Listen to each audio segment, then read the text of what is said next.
leaving. Aloha. Oh boy, I hope we get over that skid when we check in on that OTR. Hey, right there, right back, man.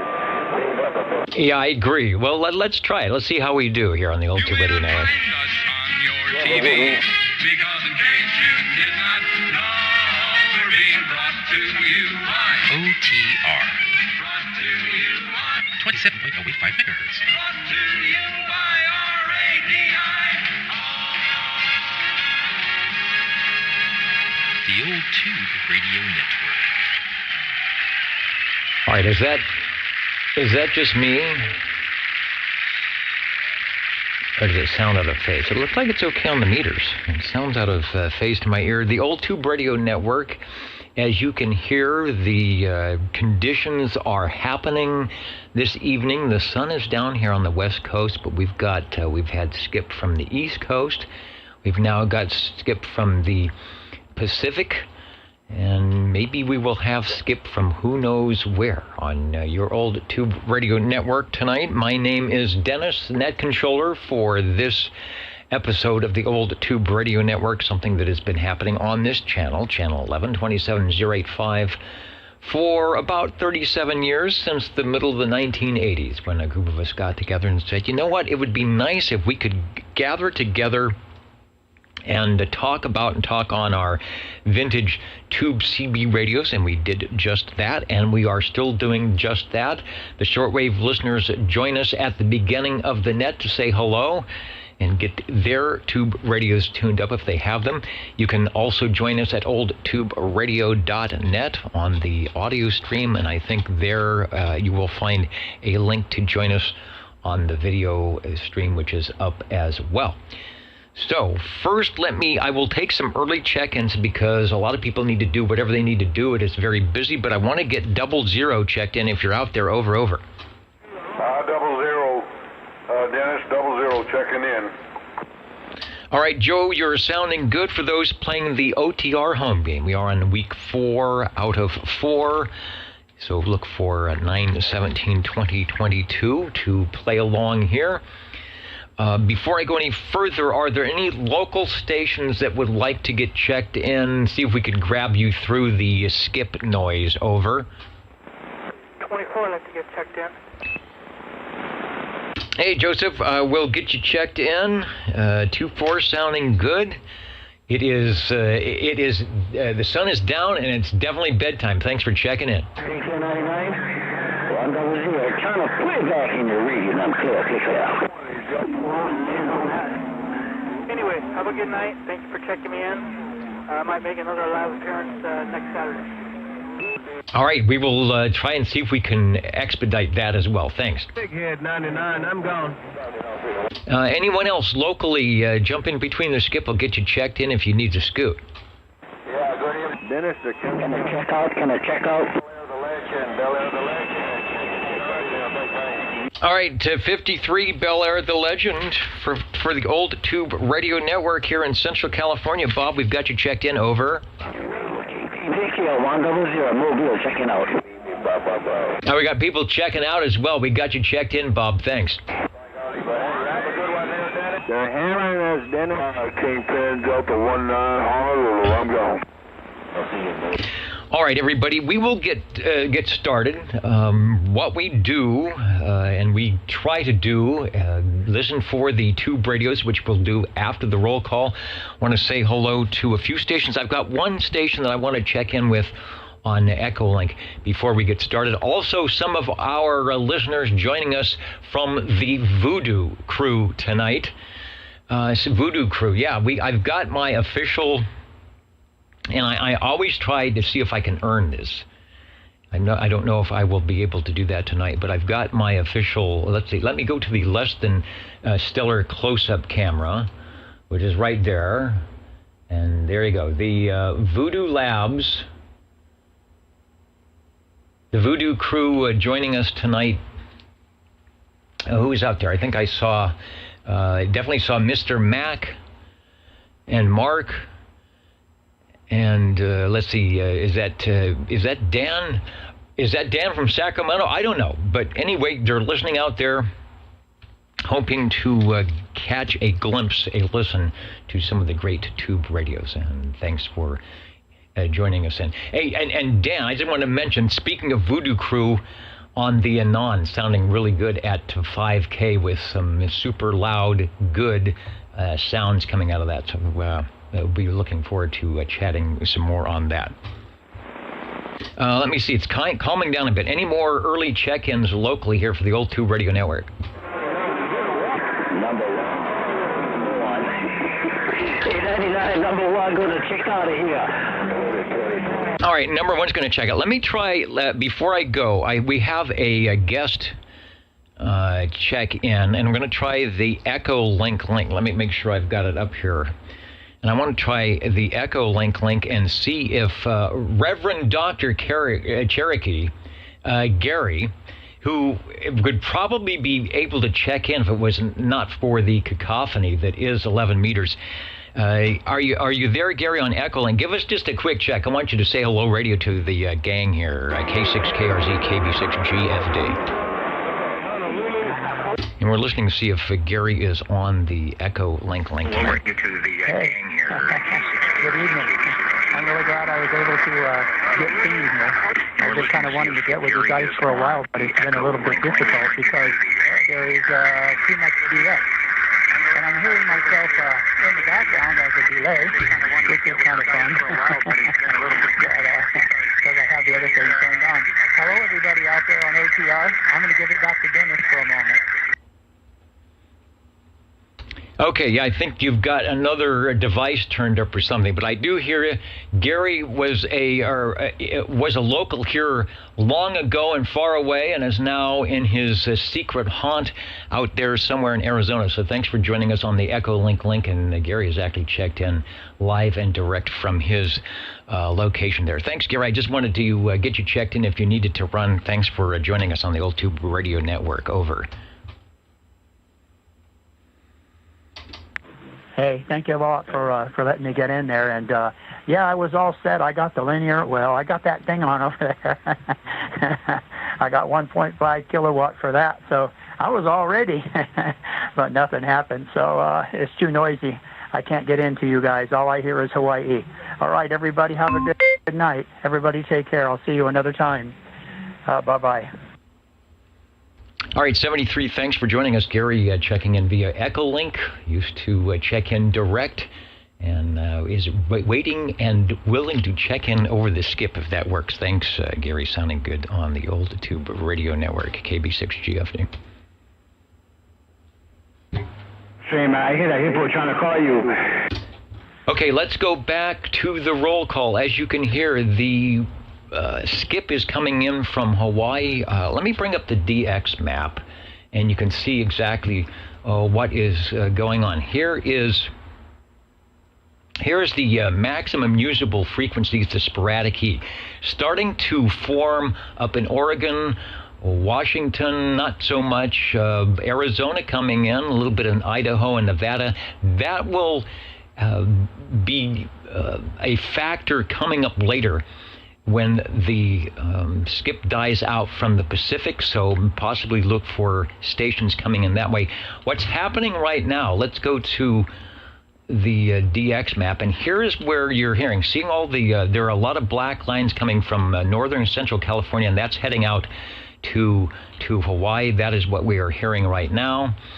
Earlier on, and you can see it's calmed down. There were a lot of the stations coming in from the east, the Midwest, and right now it's moving towards Texas and maybe up into Colorado. But what is happening right now is, as those conditions go away, our other conditions for the maximum usable frequency and the sporadic heat will be showing up right now. But in the meantime, we will be taking your check-ins and talking to the radios. Let's also get SWL number 1 checked in. Got it locked down. And I'll also get SWL number 2. That is Mr. OBP, who I believe is out on the video chat side. So say hello to Kevin there if you can. Back in. SWL 3, we will get Mr. Lone Eagle Rob. We'll get him checked in. Over to SWL 7. SWL7 checking in. All right, and Ed, it's been a while since we've had the signals of this strength this late in the evening, but I think cycle 25 is definitely up and running tonight. Most definitely. Thanks for checking me in. All right, sounding good. Let's head up to digital listeners up in Idaho, SWL 10. Chrissy, as you know, you are probably hearing what we are hearing, stations from the Pacific, but we're not having the conditions to hear you guys yet. But as you saw on the chart, that could happen when we lose the gray line from the Pacific, so stay in there tonight. Chrissy is checking in. The Dolphins are jumping. We've got you checked in. An early check-in, but I think Dapper Dan is possibly radioactive in front of the radio tonight. Checking the Dapper meter. I'm catching up with you, Dan. I've got the tie straight. I've got the pocket protector on, so watch out. I'm after you, but I think the Dapper meter shows that 11 is a little bit ahead of net control tonight. Over to SWL 12, and I'm going to actually check Cornbread in tonight as well. So actually, I got that reversed. It should be 11 is Cornbread, 12 is Dapper Dan. That's what happens when I don't have the cue card guy tonight. He's up in the balcony helping out with some of the guests, but he should be back down here tonight. Thanks, everybody. Bye-bye. You're looking good. Remember, you can also check in at oldtuberadio.net if you have. I think you need a Facebook page for that, or you need to jump up and down and wave your hands a lot. I might actually see you. Over to SWL 13.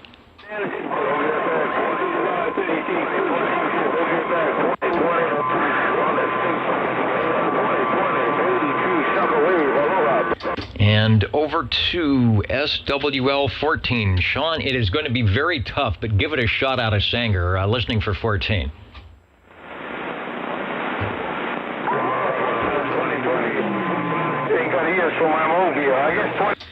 And if you are trying to check in locally and it's a little rough, we'll be here until 10 o'clock. So you can always jump in and say hello radio at any time, and we'll make sure that we double check to make sure that we have you in. Let's go over to SWL 16. Charlie checking in from Anoka, Minnesota tonight. Looking good. And you are doing the cue cards tonight, which is okay. Chet is helping out. He was helping out up in the balcony. They're doing a display of some of the radios here, and so he was helping set that up and making sure everybody can get a good shot of that, so he'll be back down. But thanks for picking up the card tonight. Notice the phone. The phone is gone tonight. I had a meeting. Let's do this. I had a meeting with management, so no bells, no phone, no motor car, no 3-hour tours. It's just radios and SWLs, just the way it should be. So we'll see if we can't get through it tonight without interruptions. So the desk is clear and we are ready to go. Over to SWL 17. I might have a little power hum in the back, but not. SWL 18. I will get Mikey checked in from the Facebook page. SWL 19. Chet is in, helping out with the radio display tonight. Over to SWL 20. Looking good. Hello, beer money. Hey, beer money. I'm going to get up and wave my hand. Yeah, California. Mad Max Island. Bye-bye-bye. And Harvey, I see you and I hear you. So we've got you checked in if you're listening online or locally. And hopefully things will calm down. We'll be able to have some radios from your location. Yeah, 14, man. It's a D-Rail radio, man. You know that audio. Yeah, 2020. And we'll head over to, I'm not sure what, to 21, DD21 tonight. Let me bring up the video from Old Radio Night where he is on the Tram D300. Isn't that a cool radio? That's the Tram D300. Transistorized. I don't think, let me see if he's got some audio. Of course, I'm not saying anything about the Queen. I know this guy that made like a... Yeah, I'm talking about the Queen, but that's the DD21. He's on Old Radio Night, which is going on right now in South Carolina. So depending on where you're at, you might hear one of us live and direct here from Central California, from the Wasama Swamps. Love the Tram radio, along with the Tram meter. I wonder if those are the original colors of the lights, or if he did some modification on that. But somebody jump into JT's chat and let him know that we've checked him in here at the Old Tube Radio Network. The Wasama Swamps sounding good tonight. Hey, baby boy, look at that. Hey, big baby boy. You took a lot of my radio. And Mark 4799 says liking the shock mount. Let me get the. It's hard to see. What I need is some paper binds. So there you go. It's a little sleeker. This is the official shock mount for the AKG microphonium, again with a less than stellar edition of the repop to get on there. But the nice thing is the black clip ties sort of go in with the black mount. So I will try not to break things this evening. But so far it seems to be working. Yeah, not too bad. It's shock mounting. At least it's holding it in, and I can get rid of the little cardboard insert I had on the PR40 mount. You are listening to the Old Tube Radio Network. We will be checking in the radios after the roll call coming up in just a little bit. There is 21SC saying hello, radio. Modified blue, everything. All right, no, it's cool. I like the 300. I don't think we have ever had one check in. Obviously, it's not a tube version, but you never know. You know, some people stop by. It won't make the list, but we're checking you in. Thanks. We are on page 1 of the roll call, looking for SWL23. And he is checking in from the soon-to-be windy beach. Time to batten down the hatches. I was up at, speaking of windy, I was up at the 4,500-foot elevation level, and it's called Meadow Lakes. It is about 45 miles to the north and east of here, where most of the FM radio and television transmitters are located. We were having our annual Society of Broadcast Engineers for the Central Valley of California barbecue and picnic. The weather was great, about 70 degrees, but there were these blasts of wind that were upsetting the tablecloths and things. Not too bad, but it seemed to be picking up as the evening wore on. So I think we picked a good day to have our picnic, because it sounds like the wind is coming in. So batten down the hatches. There's Skidoo, and thanks for joining us here on the Old Tube Radio Network. Yeah, Roger. I heard 25. I need to catch up with my markings here. We got 24 was checked in earlier, 23 checked in moments ago. It's going to be rough on this one. Let's try SWL 25. SWL 25. I'll get a proxy for Jerry. He is probably doing some musical items tonight. He is sort of far away, so could not be hearing me due to the skip. Let's go over to SWL 27.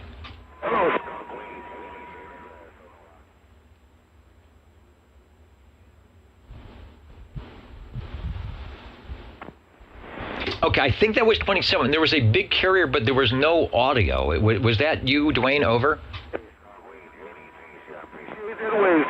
All right, give me the old double key up, and I'll give you an FT8 hurrah. 99. All right, yeah, I was talking to NIF today. Jim was up there, and we were chatting about all things FT8, which I've never tried, and I know you've probably got the FT8 going on right now up on 10 meters. So we're sounding good, and we've got you checked in. I don't know why there is no audio, but it's not necessary. You're checked in. 99, tell them not today, cheer, 99, catch you later. Next, we are heading up to Sacramento. Might be getting some of that wind to say hello to SWL 28. Gary, who is in, saying hello to everyone and enjoying the 67-degree weather. It was 70 at the 4,500-foot elevation.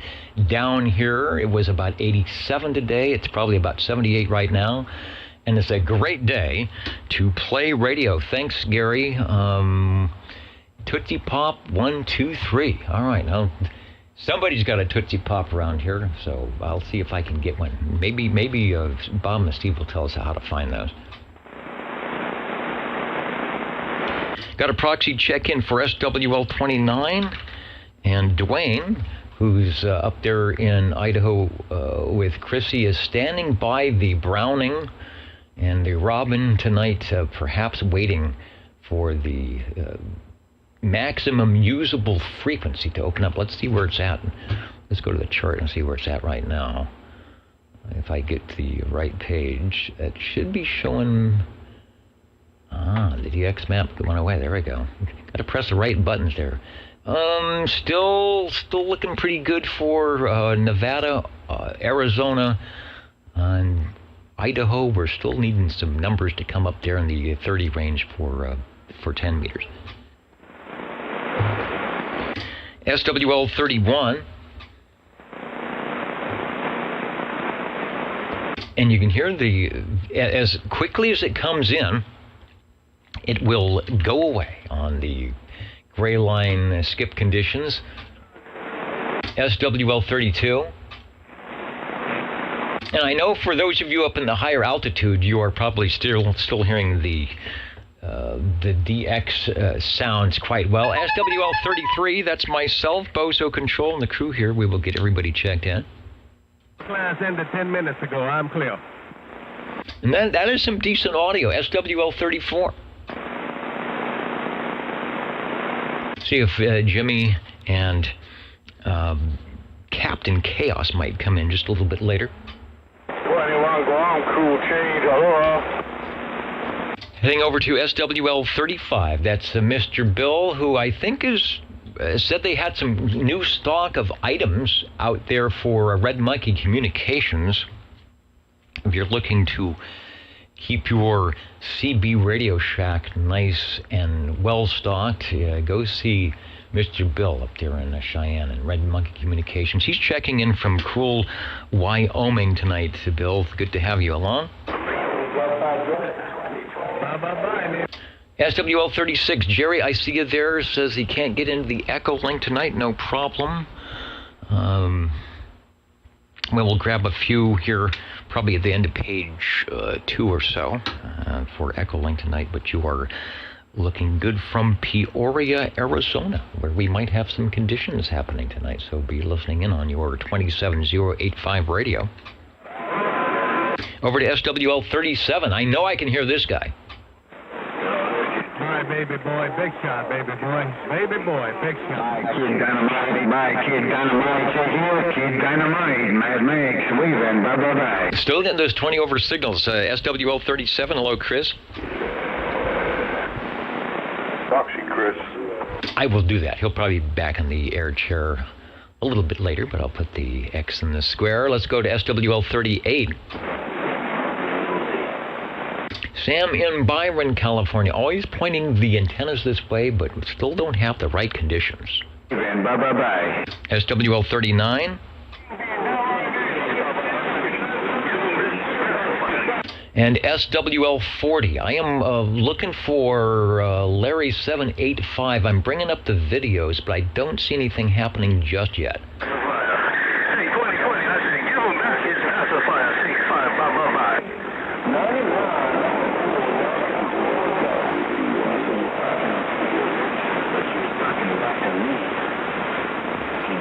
Let me go over to the video side and say hello to a few stations dropping by, like UDX 483.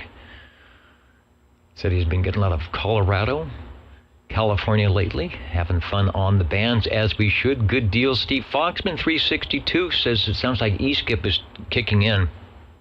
That's what's happening. I think when our gray line goes away for the Pacific, we will get some E-Skip because it's definitely showing up on the map tonight. Hello to Levon and the off-the-shelf radio. Popcorn 913 is helping us out up there on the balcony with the radio displays tonight. Who else is joining us over on the video side? Pittsburgh Estate Sales saying good evening to all the old Tube Radio Network crew out there in Three-land. We were hearing you guys pretty good about 3. Well, I got in about 4 o'clock, 4 or 5 o'clock. Your area was booming in here into Central California. Jose Diaz, hello. Thanks for listening. Our crew, our Voodoo audio crew from the 7199 joining us early on, and to make sure they actually just have to make sure that I've got the right microphone and I'm dressed properly, or else I will hear about it. Let's see. Todd, the Tango Oscar Double Delta Toddosaurus. I missed you earlier, listening on 27085. We would have to have some super short skip to be heard out on the beaches out there, but I'm sure you are hearing all of the same items of interest that I am as well. Hello to Hemorrhoid from the low country of Charleston, South Carolina. Richard from, he's down, I think, back in the Wild Wildemar. We'll be getting you checked in. And we'll be talking to, we'll check out Tony on the Echolink tonight. So it all looks good. Rusty Rails also in, saying greetings to the old two fans. Rusty Rails is in Arkansas and says he wonders how I could make out with that phone. Well, you can see, Rusty, the phone is gone. I think we relegated to one of the offices where it should be, and it won't be messing me up tonight. We will be checking in radios. Let's go over to SWL 41. Good evening time. Check here, 6 1/4. Mad man is around the big island waving. Bye. And you can hear how, when you can have that good water, you know, when you drive your station out to the Pacific Ocean and run at least 5 watts, you can make it back to the States. Let's go to SWL 42. Yeah, let's proxy 42 in the gang. 42 in the gang. We will be doing that. Get you later, Mad Max, baby. SWL 43 also has a proxy check-in for Crazy Eddie. Hey, Hippo number 4. SWL 44. SWL 45. Hello, Paul. Hello, 45. Over. Man, that was his turn, man. Hey, big baby boy, 6 1/4. Just wave it right back. It's time to burn. Check here, baby boy. Check here, 6 1/4. Mad Max. All right. Well, I'll keep an ear out for Paul when things calm down. I'm sure we will be able to hear Paul. Want to say hello to Sam, SWL 38 on this page. Let me back up a little bit and grab you as well. Hello to Gary out there, 101 Boston. Thanks for joining us on the Old Tube Radio Network tonight. Adam is checking in from Temecula, where I'm sure the weather is good. Might be a little windy down there. Yeah, I got 30 degrees. Over to SWL 46. SWL 47. Hopefully you can hear me. This is from the Radio Lounge, SWL 47. I can hear you from the Radio Lounge. It all is well, and you are checked in over. Oh, God, thank you, sir. How about it out there, 99? How about it out there, 99? And there's all sorts of numbers floating around the airwaves tonight, so we're having a good time. And there will be a lot of the vintage tube classic radios from 1958 when the FCC banged their gavel and said, yes, there will be a Class D citizen radio service, through about 1978 when there still was a Class D citizen radio service, as there is today, but they just stopped making those tube radios. But thanks to the Old Tube Radio Network and our great, fantastic tube radio collectors and operators, we will be hearing some of them tonight when we check in tube radios coming up a little bit later. Let's go to SWL 48. And while I'm on the page, let me jump over to SWL 41. Out of New York, Road Dog 501 from the Hudson Valley of New York, saying good evening to everyone. I'll make it official with the X in the square. Thanks for joining us tonight. 99, you got a big old hammer. Hey, 99, you got a big old hammer. Check here, 99, Mad Max. call SWL 48 again. SWL 49. Can I get a 37 in there? Mr. 49er Smitty here, along with Sweet Country. 6936, I heard you. Bye-bye. All right, 49, Smitty and Sweet Country Mama, you are in. X in the square for 49, also booming and loud and clear. SWL 37, got you, Chris, over. Thank you, boss. It's kind of hard to hear, but thank you. All right, I'm just adjusting my headphones a little bit here so it's not ringing in my ears. All right, Brian and Chris are in. Thanks for joining us. Let's go to SWL 50.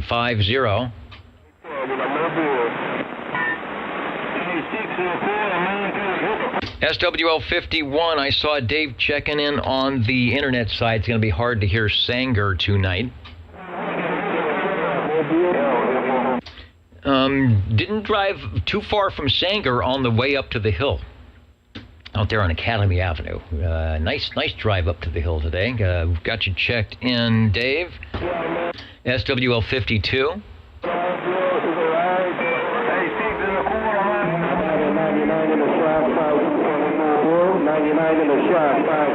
SWL 53, Bel Air checking in early. And Pittsburgh Estate Sales is saying he's hearing Razorbacks in Louisiana and Mississippi on my 27085 here in Three Lands. That is sort of how the band was going today. Wide open signals 20, 30, and even 40 over from those. And we are not even close to the peak of cycle 25 here. Waiting for 10 meters to open up as well.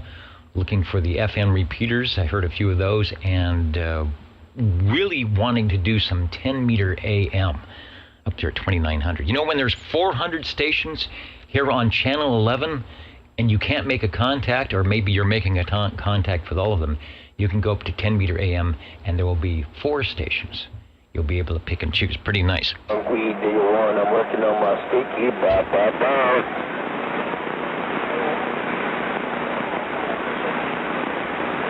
I want to take a moment here to recognize and remember a local operator in the area where Popcorn 913, Hayward Jim 444, passed away yesterday. You know, a lot of us who have been on the air for, I don't know, 10, 20, 30, 40 years, and you get to hear a voice. You hear a voice, they're that voice in the radio, they're the radio character, and maybe that's all you know. You've never met them, but they become that voice in the radio, that character, if you will, that personality that you expect to hear. And so when they are a silent key, when they are transmitting no more, it does leave an empty void coming out of the speaker, coming out of the S meter. So we will remember 444, who is a silent key, as we say on the radio.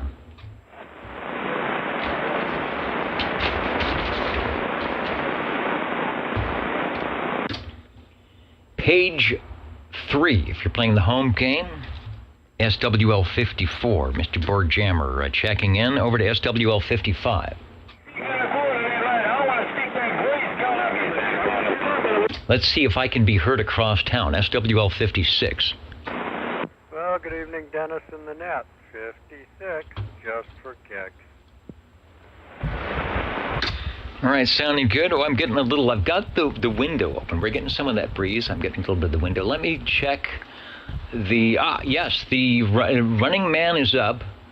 I turned off my APRS because it makes noises in the secondary receiver. So I'm not up at the, who is it? Number 1. Number 1 is out checking out the flora and fauna out there at Gazebo Gardens. Looking good. Thanks, Grandpa.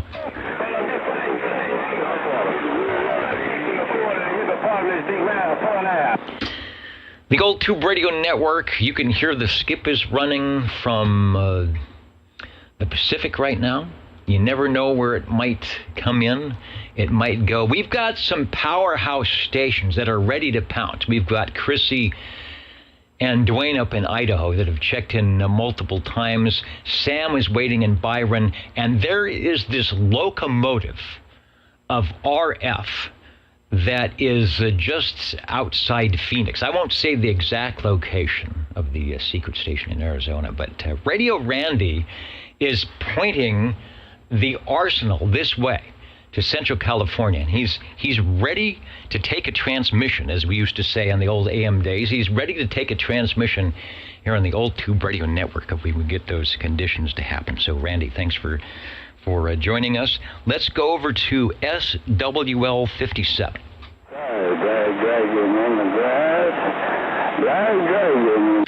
From Central Kentucky, SWL 57 is present and accounted for. Thanks for joining us tonight. I will get a proxy check-in for SWL 58. Jeremy's in Tennessee. He's working on that high-gain high tower, waiting for parts, and waiting and waiting and waiting. Let's go to SWL 59. Uncle Hairball with, 1, 2, 3, 4, 5, 6, 7, 8. I will do that. I will give you 8 checks in the square as per your instructions over at oldtuberadio.net. Live from his engagement. I think he's one of the regulars. He is one of the regulars over at Old Radio Night. And really appreciate those stations that stay up late into early Sunday morning to join us here on the Old Tube Radio Network out on the from the East Coast and central part of the U.S. Thank you, Uncle Hairball. Let's go to the guy that got us started off. 00, now SWL 60.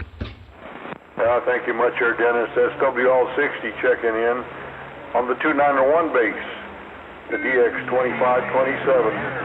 Dennis, the score on USC, Fresno State. USC 14, Fresno State 3. All right, so I know it's hard to hear me, but there is a Fresno State, California State University Fresno football game tonight, the Bulldogs, and they're playing USC. I forgot that USC we're in the same conference or whatever it is now, so that's a big rivalry here, and you know how it is. The people in Fresno really want to beat USC, but they got a tough team. So we're behind right now. Do you know where we're at, second quarter? Just about the second quarter. I was looking at, I just turned it on myself. Doggone it, I forgot it was on. But Fresno State 3, USC 14. Okay, and we'll see. Do you know where the game is being played? I thought it was being played here, but I think it's over there. Okay, I was going to say if it's being played here. I've got the window open. We might hear some fireworks around 10 o'clock if indeed the score takes a much better turn. Thanks for the update and thanks for checking in. Thank you, Dennis. The Old Tube Radio Network, real radio's glowing in the dark. My name is Dennis, the net control for tonight. We will be checking in some of those cool old tube radios coming up after the roll call. SWL 61. I will get Dino checked in. He may be out there earlier. He may come by officially, but he's always really good about getting to the radio and getting checked in. Let's try from Bottanero, North Dakota, SWL 62. King Duckford, Michael, who I've actually talked to on 40 meters, believe it or not. But I don't hear him out there, don't see him out there tonight. SWL 63. I'll get Butterbean checked in from his appearances over at ORN out there in North Georgia. With an early check-in before the net, Adolph Manson. SWL 64 has some places to be, things to do.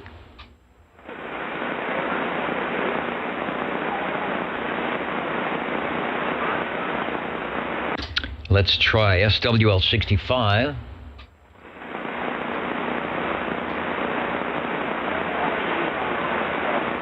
SWL 66. Getting a check-in for Bill, SWL 67. Another early check-in, Michael, New York 157, checking in early on the net here tonight.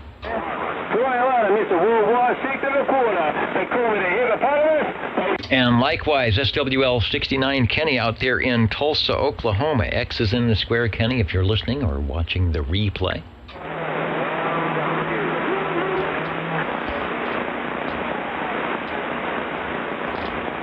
And I'm trying to keep track of all the comments. If I need to make any comment on the comment. SWL 70, hello, Mark.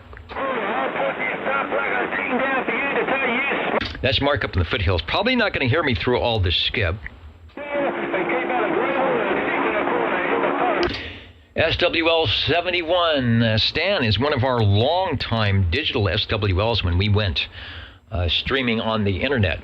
I don't know how Stan found us, but he did, and he's usually out there listening from Dallas, Georgia, as he is tonight. He's checking in lots of state contests this weekend on the amateur radio side. He said he decided to work Texas and Washington, also known as the Salmon Run, and he's been working the Route 66 special events this week. Look for the special event call, I don't know, but it's usually a 1x1, right?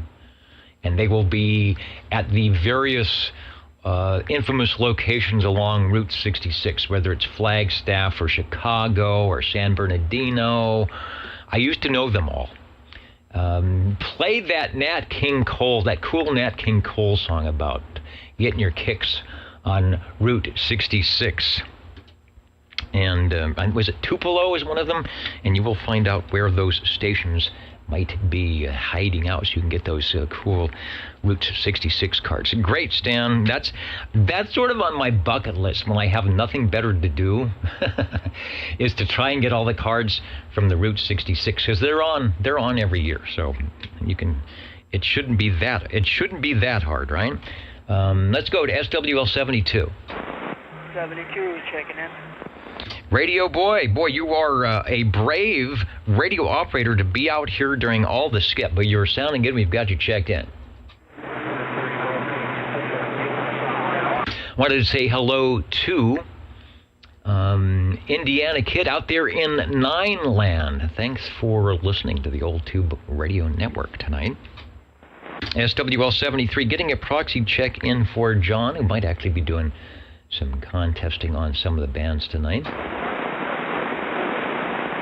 Also a proxy check in for Miss Jilly, SWL 74, SWL 75. And let's see if the quad is still pointed somewhere up in the sky, SWL 77. Yeah, the quad is pointed your direction. And boy, the rejection on the side doors is wonderful. You just cut all that Pacific skip right out of there. 77, waving a hand, checking in, and 73s to all the listeners. Okay, before you go, I just wanted to ask one question. Dennis is running on, I call it an experimental antenna, but it's pretty much up on the air and working, a two-element quad. So unlike a Moonraker, where I think you have to have two coax runs and do switching, you are feeding so that you can get both polarities going at the same time. Is that correct? Yeah, instead of the antenna in a diamond formation, you put it in a square and feed it at the lower left-hand side of one of the corners of the square, and you'll work cross-polarization. You'll work both vertical and horizontal with one coax feed line. And cool. So that'll help you not only, I guess, here local, DX, you will help your transmit on the DX as you kind of thwart that propagation, polarization thing that happens a lot on these upper frequencies. You are sounding good. We've got you checked in over. Well, I appreciate it. And yeah, it makes a world of difference on the skip fade when the signal does the twist from vertical to horizontal. You pretty much eliminate the skip fade altogether. All righty, 73s, we appreciate it. All right, yeah, I used to do that when I had my big beam and the tri-band and the vertical, which was a big stick. I had my hand on the less than stellar MFJ coax, which when the signal went to S9, click, It's back up to 20 over on the horizontal. And when it dumps to S9 click, it's back over to 10 over, 15 over on the vertical. So pretty cool. Pretty cool not to have that switch. One of the SWLs giving you a 10 out of 10 on the audio and saying, oh, we hope he's going to have some video on how to build that antenna on YouTube. So I will say no more. Thanks for checking in. Well, thank you, and thank you for the flowers. All right, and the Sanger station saying good signal from that antenna out there through all this, Skip. Good deal. SWL 78, Richard is back. He's back at the home base in Wild Wildemar, checking in moments ago. I will get the X in the square. I think you showed up as San Bernardino, still there. Stations joining us tonight in no particular location, up in the balcony. Hello to Spokane, Washington, Coarse Gold, the unknown SWL. If you see someone running around with a paper bag on their head and a rubber duck, that's probably the unknown SWL. Hello to Florence, Kentucky, Woodland Park, Colorado, always listening in for possible skip happening. Centerville, Virginia, Indianapolis, Indiana, Inez, Kentucky. As Van Man might be listening in tonight. This boys from Squamish up there in the BC who have checked in on the DX before. Seeing they can do it tonight if we get some conditions. Hello to our stations in Fresno, locally, San Bernardino. I have a feeling that might be 78. Florence, South Carolina. Of course, to Belfast, Derby, New York, and Anoka, Minnesota, Fish Camp, and Louisville, Kentucky. A host of others listening in on various devices. The old Tube Radio Network. The Tube Radios are coming up. Let's see if SWL 79 is around. I guess if I talk enough, I'll talk off the gray line, Skip. And now we're getting down under. Now we're getting the stations from Australia. You can tell by the way they say cotton picker.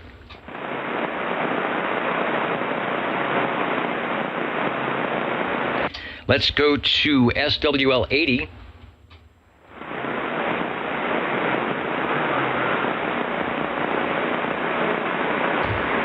And I believe that takes us to, before we turn over to page 4, we do have to check in with Bob and Steve, see what's going on. 27.085 OTR, channel 11. Well, you know, the audio looks good on the meter, but in my headphonium, so I'll have to check that out. It sounds like it's out of phase. Something is going on with that audio from Studio B tonight. From Bob and Steve out in Ohio, episode 133 for the old Tube Radio, September 17th, 2022. Say they want to celebrate the 33rd session of being a part of OTR. They thank me and I thank them for helping us out, building up the control station here, and making this place a class act. I've got the official Old Tube Radio shirt, the seersucker suit, and let's see if I can find a shot of it here. This is another. There it is. That's the classic big red limo that Bob brought over so that we can entertain our guests and keep that old Tube Radio mystique going around the neighborhood.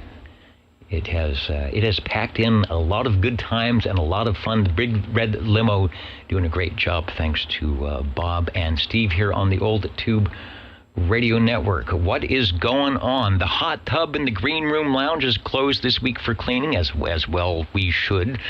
Yeah, but it's always sparkling clean. I think there's a hot tub in that limo too. The players of the softball tournament all got a night on the town in the big red limo. See former picture there. The police won 33-0. That's a great score. Good game was had by all, and they're looking at buying another bigger. How can there be? Wait a minute. Let me go back. How can there be a bigger limo than that? Because part of it starts out in Fresno, and it makes a left turn, and the back end is still in Clovis. I don't know if that happens. So right now, what's going on? The Fresno State Bulldogs game with USC is going on. It's on national TV, Fox, the Fox network. So check it out. Hopefully we've scored a few more points out there. Go Bulldogs at the bar tonight from Frankenmuth, Michigan. I hope I say that. The Michigan people are just kind of cringing after I say Frankenmuth. Frankenmuth, Michigan, Zenders of Frankenmuth, a tradition of good taste since 1986. They're all set up in the green room for your pleasure, your culinary pleasure, family-style dinners. Join us after the net for that. As always, it's easy and the price is right. And as they say, don't forget to feed the fish. Thank you, Bob and Steve, and the Old Tube Radio Network. 27.085 OTR Channel 11. All right, and after that old buzzard transmission, I'll be back in a minute.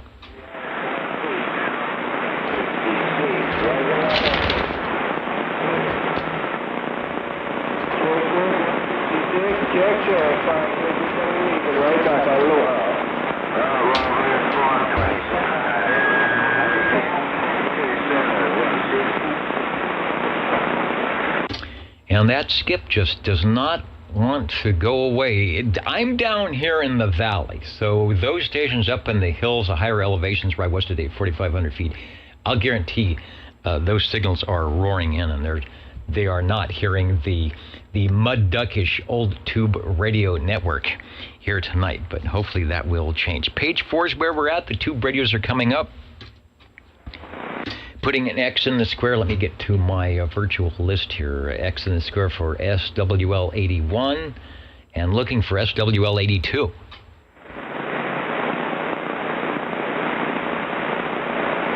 I will get a check-in for Ron. I missed both the Wednesday and the Friday nets this week. So let me just recap for those that would like to join us, whether you're near or far out. I know some of you are really far out. The Wednesday night net on 10 meters, 28,445 upper sideband, 8 p.m. Pacific Daylight Time, Central Valley on upper sideband, of course. Amateur radio ticket required, at least for that portion of the band. And on Friday evenings at 8 p.m. Pacific Daylight Time on 27,365. That's 36 lower sideband. Mr. Bones, Ron, runs the Ditch Banks sideband roll call net, and there is a place after the net for visitors and people listening in to check in. So join us there. Bye-bye. And let's see, from his appearance, probably on ORN out there in North Georgia, SWL 63, Mr. Butterbean, I see you. I will get you officially checked in, and thanks for jumping into the Old Tube Radio Network. Hearing that wind coming through on the condenser microphone. Let's go to SWL 83. It's not easy to blow up. You can't be a radio, man. I'm trying to blow it up now. I'm trying to blow it up like a balloon there, Mr. Worldwide. Brass monkey there, bright. Listen to that station. Now the Australia guys are coming in strong. Let's get a check-in for SWL 84.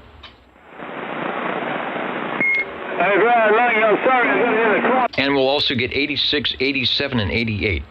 Jerry, SWL 84, can be heard often on 40 meters at 7204 at noon on the Jefferson Noontime Net, running his very good-sounding Swan. I think he's got a 500 and some other Swan equipment, but he will be out there on noon doing the Jefferson Noontime Net. Also an avid tube radio collector here on 11 meters as well, and been checking in for, 30 years, 40 years? I don't know. It's pretty much as long as we have been doing this. So hello to Mountain Maid, Tandy Girl, and the Snowy Owl, looking for SWL 89. 6 1/4,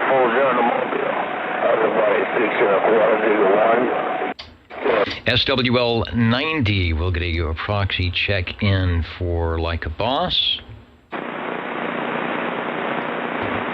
Let's head over to SWL 91. Felix was out at the old radio night tonight, and he is right here, as always, on the old Tube Radio Network. That is a lot of... I'm always pleased and amazed how much radio people can do on Saturday evenings between all the things that you should be doing, right? Or you're supposed to be doing, like me. All the stuff I'm supposed to be doing, but I always have time to jump in and say hello radio and see what's going on. And thanks, Felix, to join us here on the old Tube Radio Network. Let's go to SWL 92. SWL 93, South Sea, Southern New Jersey. I think we were hearing Southern New Jersey live and direct a lot this afternoon. Hey, 6 1/4, tell Digger 140, leave the friendly 5 right back. Hey, 6 1/4, tell Digger 1. And I didn't say, if I didn't say hello to Jerry, talking about the CLR antenna. Yeah, that was the one, the CLR2. Radio Shack had a knockoff. That's what I had. They had three. They had the Droopy Doors, then they had a $19 thing, and then they had the $29, of which was like the CLR2, but I don't think it was quite like the CLR2. I had the $19 one, which worked quite well. Worked quite well back in the 1970s. Let's go to SWL 95. Checking in, of course, from Orlando, Florida. Saying good evening to everyone. We'll say good evening right back to Foreland. Thanks for joining us on the old Tube Radio Network. Over to SWL 96.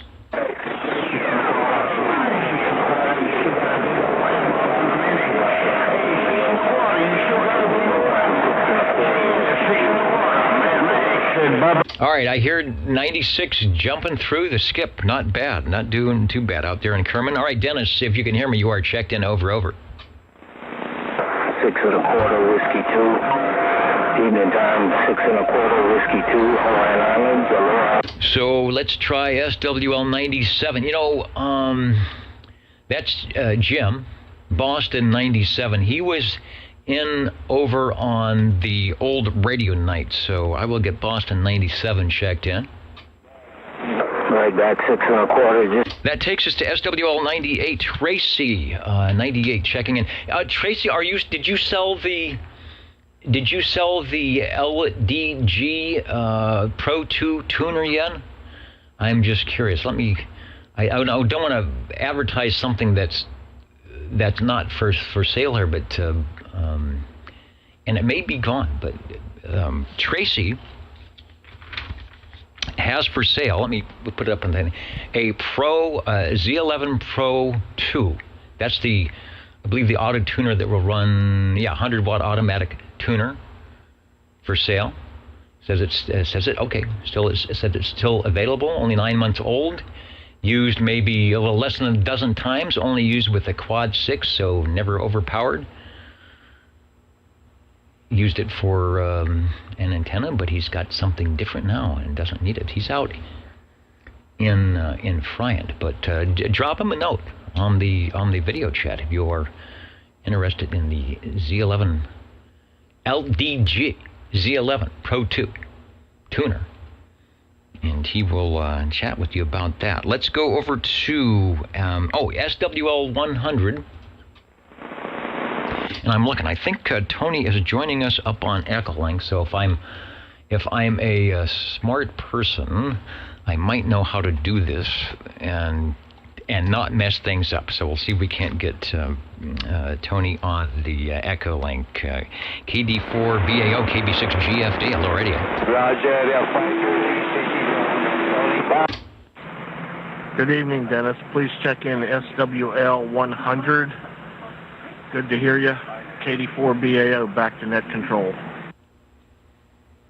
All right, thanks. Sounding good. We've got you checked in. Tony joining us from McClellanville, South Carolina on the Echolink, and always sounding good. 73 KB6GFD. Okay, so 100 is in. And just a reminder, we will be talking and checking in those tube radios coming up after the roll call here, so don't go away. And if you're warming something up, keep it ready, because we are ready to chat with you. Let's go over to SWL 102.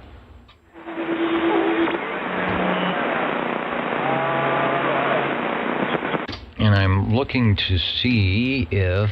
Oh, John is right there. I just have to look in the right spot. Not hearing Arkansas. We were certainly hearing you guys at 4 or 5 o'clock this afternoon, but as you can hear, it's Hawaii still, and Australia. SWL 102 is checking in. He's 1010 on the side. Good deal. Let's see. Where else are we going? Let's try John in St. Louis. SWL 103.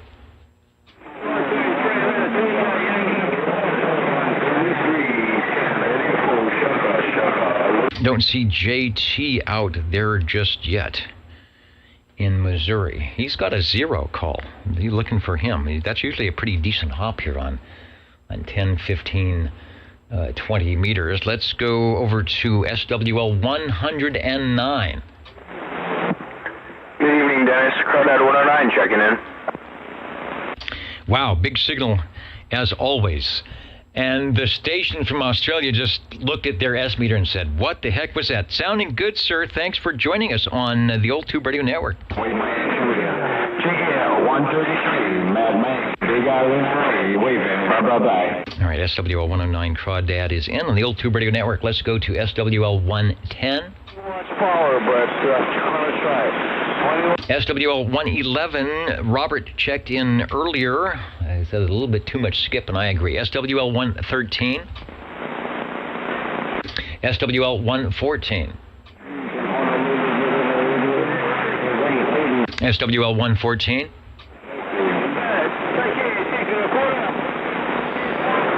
Wayne will probably be here. He probably jumped off the radio from all that skip.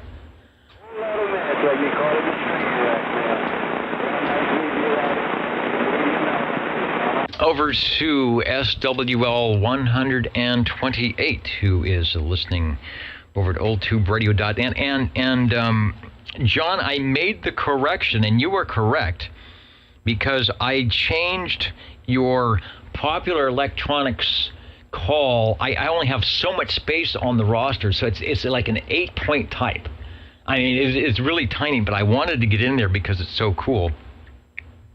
So I have made a note that we were looking for Whiskey Papa Echo 9 India Charlie Mike, and hopefully I haven't messed that up as well.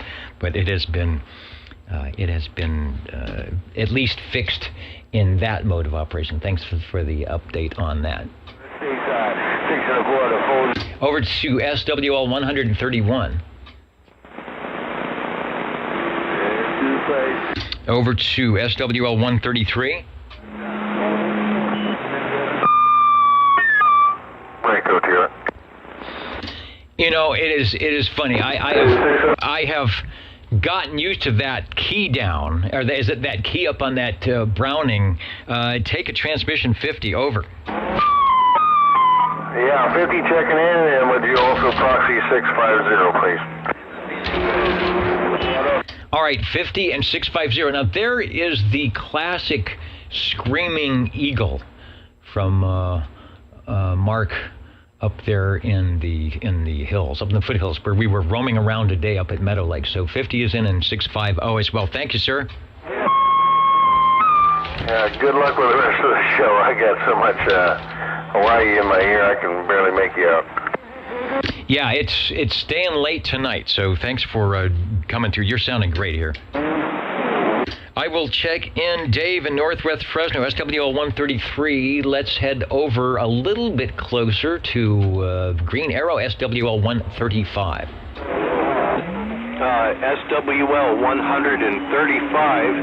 If you can hear me over the skip. Over. I can hear you over the skip. Over. Oh, beautiful. Okay, thanks. Yeah, 135 checking in. All right, you are checked in. We will also likewise check in Phantom or AJ 137.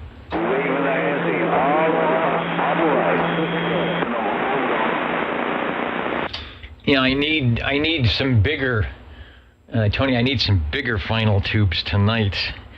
Or as Dennis, as 1017 found out, you know, you can have the big final tubes, but you know where those tubes are going up to the coax to the antenna. If the antenna is less than stellar, all that glorious RF can go to waste very quickly. So sometimes, as he has proved, you can go with the single-digit wattage if you've got the big gun antenna, and when you make it yourself, it's fun. Let's head up to, and I have a feeling this is going to be a rough one, SWL 145, and that's Tony up there in the hills. Over. Good evening, Dennis. 145. It's rough and tough up here in Corsico tonight. 145 checking in, back to net control. All right. Hey, I hear you fine. You guys are coming down the hill into the valley pretty good, but I know we're having a trouble to get things up that way. So thanks for being patient and joining us tonight. And you are a 10-5 copy all the way here. So thanks for joining us. You are checked in. 145, Tony up in Coarse Gold, checked in. Also checking in SWL 147. That is Neil, Mr. Dr. Jazz up in Kakalaki, Fayetteville, North Carolina. He is in the house. Good conditions most of the day in his area from the West Coast. He was running 27,395. I listened in on 395. It certainly is a lot more easy to hear things than it is on 385. That's just a busy channel. That's like going to channel 11 or channel 6 on the AM side. Dr. Jazz listening in on 39 lower, not as busy, less troublemakers. Yeah, I agree. Good contacts and not a lot of watts. Sometimes you don't need that's as cycle 25 gets better, you're not going to need a lot of watts. And really, as Dennis has shown us, think about your antenna the next year or two, the next 9 months. Think about where you want your antenna to be, because you're not going to need a lot of watts. But the antenna is going to be very important, you know, having that polarity, a way to shift to polarity or dual polarity or focusable or whatever. You know, making something just for the band you want, making it resonance. You don't need a tuner. All good stuff. Neil, we got you checked in. Let's go to SWL 188. SWL 195. 195 checking in, Dennis. We got a whole lot more people up here. Yeah, it's sort of like the DXC's parted for just a moment to let your signal come down here. You're probably not hearing me, but I heard you just fine. Jim, you are checked in on the old Tube Radio Network tonight.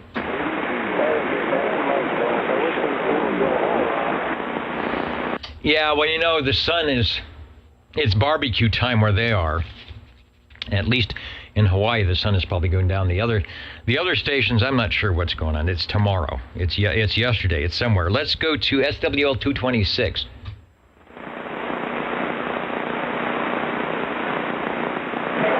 And then anybody else that might be hearing me want to get in, I'll stop talking. I'll see if I can pick you up. The old Tube Radio Network listening for any and all check-ins. Break OTR. The break OTR, go ahead, sir. Yeah, 114 checking in late. Hey, not a problem. I'm on the right page. I figured you might have gotten fed up with the cacophony and jumped out for a bit, but I knew you would be there. The X is in the square 114. Thank you for the check-in. I was watching Fresno State game and got lost for time. Yeah, a lot of people doing that. I know we were behind earlier, so hopefully things are a little bit better. Last I saw, we're still behind 21-10. All right, well, maybe we'll pull a trick like the team did on us the week or two ago. Sounding good. Thanks for jumping into the air chair and back to the game. The old Tube Radio Network. Thank you. Actually, I think it's 31-10. Thank you for the check-in. All right, good deal. The old Tube Radio Network. We'll be checking in the Tube radios, setting up for that back in a couple of minutes. I got to change some cables, pull some wires, and then we will be ready for your Tube Radio check-ins on the Cornbread saying, I just saw that. Fresno, F-R-E-S-N-O, N-O. All right, we'll see if we can get a couple more points here. We are back in a bit.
Don't look now, but you're listening to the old Tube Radio Network. You may not find us on your TV, because in case you did not know, we're being brought to you by OTR. Brought to you by 27.085 megahertz. Brought to you by RADI. The old Tube Radio Network.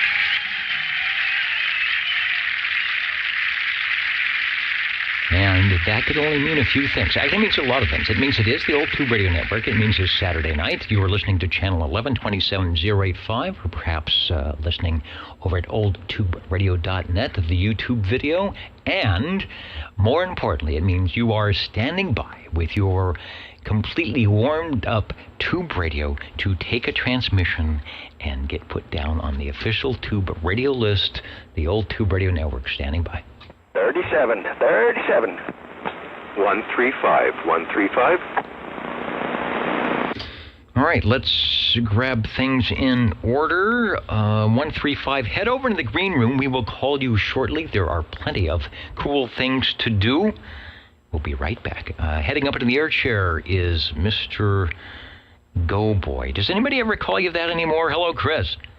Oh, heavens, no. No, they haven't called me that, and I couldn't tell you when. Except you. Yeah, except just moments ago. All right, let me clear my screen here. And I think I'm ready. Oh, I'm ready to do what I do best, and that's stop talking and listen to the radios. Go ahead.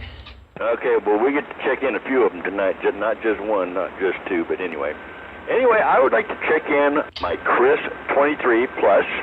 CB transceiver. We are running this here. It's 23 channels, of course you caught that, but we are running this here with the original handheld stock microphone. Over.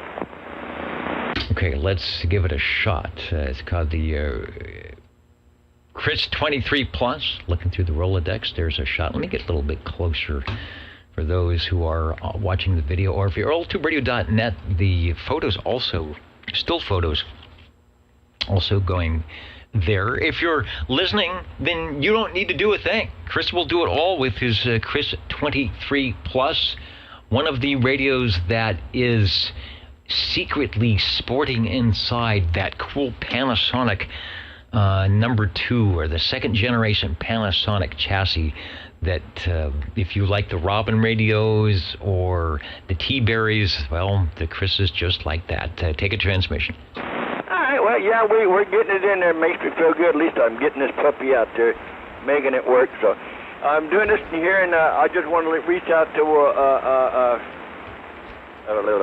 Green Arrow out there. Let him know, hey, stick around. You're going to be surprised. But anyway, that's it on this one here, and I will get back in a little bit with another. All right, this is indeed the stick around, you will be surprised frequency. The one thing I'll say about the Chris 23 Plus, it is, although it sounds like, gangbusters, as they all do, from the treatment, from the front panel treatment, I'd say the Chris has got the least accoutrements. It's just got one light, but it's a good one. It's got one switch, but it's a little meter switcher. I don't think there's any extra, extra range boost. It's got the PACB, but it's cool, and it works, and what do they say? And it's yours. Sounding good for Radio 1 to get us started off. Thanks. Back to the studio, and jumping up into the, well, actually, he's not jumping. He's walking, sitting down into the air chair. Hello, radio. 135. Yeah, 135, over. Okay, as long as this thing is working, and I'm not certain that it is. Hello, good Lord. I'm getting all of 3 watts out of this thing. This is, I guess, from Japan, the Robin T123. No A, B, C, or D, just the 123 base mobile with the 6RE13 winking and blinking magic eye. Let's see, there are 11 tubes, and it says 23 channels, but I think this one has a 24th in the blank space. I'm not sure what frequency it is, but there is another channel in there.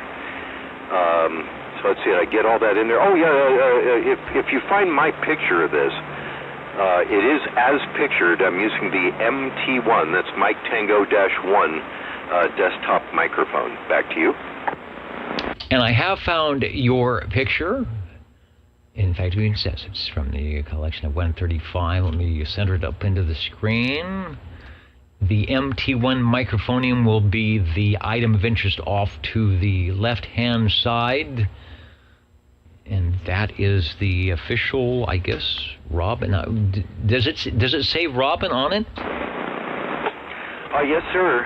I don't know how well the picture shows it, but right in the middle of the face of the microphone, the part you talk into, it says Robin. And if you find any advertising and stuff like that, you will see it listed. There's an MT1, and I think there was a white MT2 desk mic. This is the black one with the white depressor bar and the white knob for turning it up and down. But the rest of it's black, and the head looks like a bullet. Back to you. 37. Back to me in the studio. All right, I'll do the close-up, and then we'll just pan over. Yeah, okay, I can see. I can actually see it says ROBYN. There's the knob on the back matching the color of the press-to-talk bar. Nice, smooth audio, not overdriven, where we're hearing your voice bounce off the walls, but good enough to, no doubt, make the, what would we call it, 6RE13, the tube. We're actually looking at the side of that tube. They've cut out a little spot in the front of the panel, and then that tube is standing right up there in that rectangular hole, and away it goes. So back to you. Yeah, and as those who have this radio know, yeah, it's oodles of fun just to watch this thing while you talk. Yeah, just a modulation indicator, but it is kind of important, and it does work. It's indicating that I'm modulating. It's slamming shut pretty well, hopefully indicating that I have reasonable audio. Man, you are 20 over tonight on the red lit meter that's in the upper left-hand corner. You're really putting in a dandy signal tonight there, Dennis. Back to you. Well, I am glad about that. Let me see. This is going to be a very good shot, but I wanted to see if I could find a picture of a 6RE13 by itself. If you're on the video side, there's what is going on. It's the tube. The tube stands vertically, and you look directly into the side, I guess. I call it the front of the tube.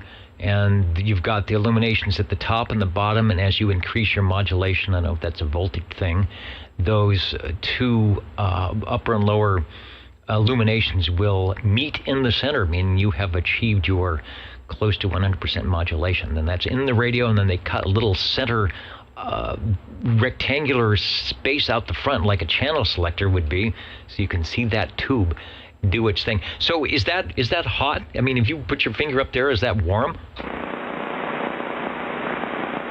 Actually, it is. Sorry for the delay, but I had to see because I hadn't thought about that. But yeah, right there at the window, I can feel the warmth coming right through the little window, you know, where the tube is at. And that's a good thing. You know, transistors, when you feel warmth, they need a heat sink. They need a fan. Tubes, when you feel warmth, means they are up and ready to go. The Robin T123, it is not the second generation Panasonic chassis. It will do 12 volt DC with the special cable. It's 11 tubes. It has 2 transistors, and I think that's for DC conversion on the 12 volts. If you've got a Sam's photo fax, the number 35, more information about page 95, and these were produced up until, I want to say 1972, when the 123B came into play. Always sounds good. Oh, and I was checking, let me see, I've sort of neglected to see if, okay, I guess Larry didn't get the videos up and running. I was going to see if you... let me just do one more thing here, but I don't think he's got the video going tonight. So okay, we'll just stay right where we're at and let you take another transmission. Okay. Yeah, it definitely has relay keying. I don't know if you can hear that over here. It snaps rather loudly when I key up. This clank. But yeah, I'm disappointed. I was really hoping to see this one. Harvey and I were working on the microphone like all day today. I had microphone troubles. A couple of wires came off of the inside of the microphone. There's a lot of wires in this mic, and so I had some trouble with it. And I was hoping to hear if everything was. Well, at least I'll be able to hear it on the playback, but I wanted to see it on the scope too. That's been cool. I've enjoyed watching those. But hey, that's cool. Maybe another time then. Thanks for letting me check it in. I'm glad it's still working, and the skip seems to have gotten out of our way a little bit. So with that, I know Chris is chomping at the bit to get another one in there. And I've got another one I'm going to check in tonight too, just for you, Chris. If you're listening, I got the other one heated up. So we'll catch you in a few. Okay, and it'll be getting heated up here shortly, but I'm standing by waiting for this one. Okay, very good. It is sounding choice and nice as it always does. Always good to hear it on there, and I'm always excited when we can get a radio, and especially one of your great pictures to go with it, so people can not only hear the great audio, but they can see a really good representation of this radio and say, that's, like they're saying, that's the one I want Santa Claus to bring me. The Robin T123, the Magic Eye tube. They just don't do that anymore. Maybe some of you may have the old Zenith radios with the tuning Magic Eye. This one has the audio Magic Eye. Some of the old reel-to-reel tape recorders had that Magic Eye for your audio as well. Cool stuff. That's why we like it. That's, I think, why we started the old Tube Radio Network, because we just didn't want these radios sitting on the shelf, and here it is, well into the 21st century, and we are still going at it thanks to you. Radio number 2, the Robin T123, sounding good. Over. Yeah, okay, last transmission then. Yeah, nothing beats a Magic Eye tube, whichever kind they may be, if it's the vertical pipe or the Pac-Man circular at the end of the tube kind of ones. Nothing beats that for a modulation light. I don't care if you've got neon bulbs or light bulbs or LEDs or whatever. Just nothing beats a Magic Eye tube for a modulation light. They're just the coolest. Anyway, with that, let's let Chris go. See ya. Very good. I popped the S meter on full screen, so if you do watch the replay, you'll be able to see not only is the radio tuned correctly, it's got some nice forward movement on the meter, but the audio is just nice and smooth. I will take this moment to get off microphone and illuminate the tube radio in the background. I always forget when we go to the tubes, we should have that radio on, the E.F. Johnson. Sounding good. The old Tube Radio Network. Do we want to do... No, let's take another radio before we haven't even heard the jingle singers tonight, but I want to get some radios in here. Radio 3, ready to go at approximately 9:27. Hello, Chris, in the air chair. In fact, they've got a little patch. They're saying reserved. So you must have told them to keep it open. All right, take a transmission. Okay, well, Cliff, you remember I was telling you last night what I was going to do, right? Oh, yeah. Okay, well, that's what I'm doing. Anyway, as you said, Hart was at your house. He was at my house this morning for about an hour or so working on these.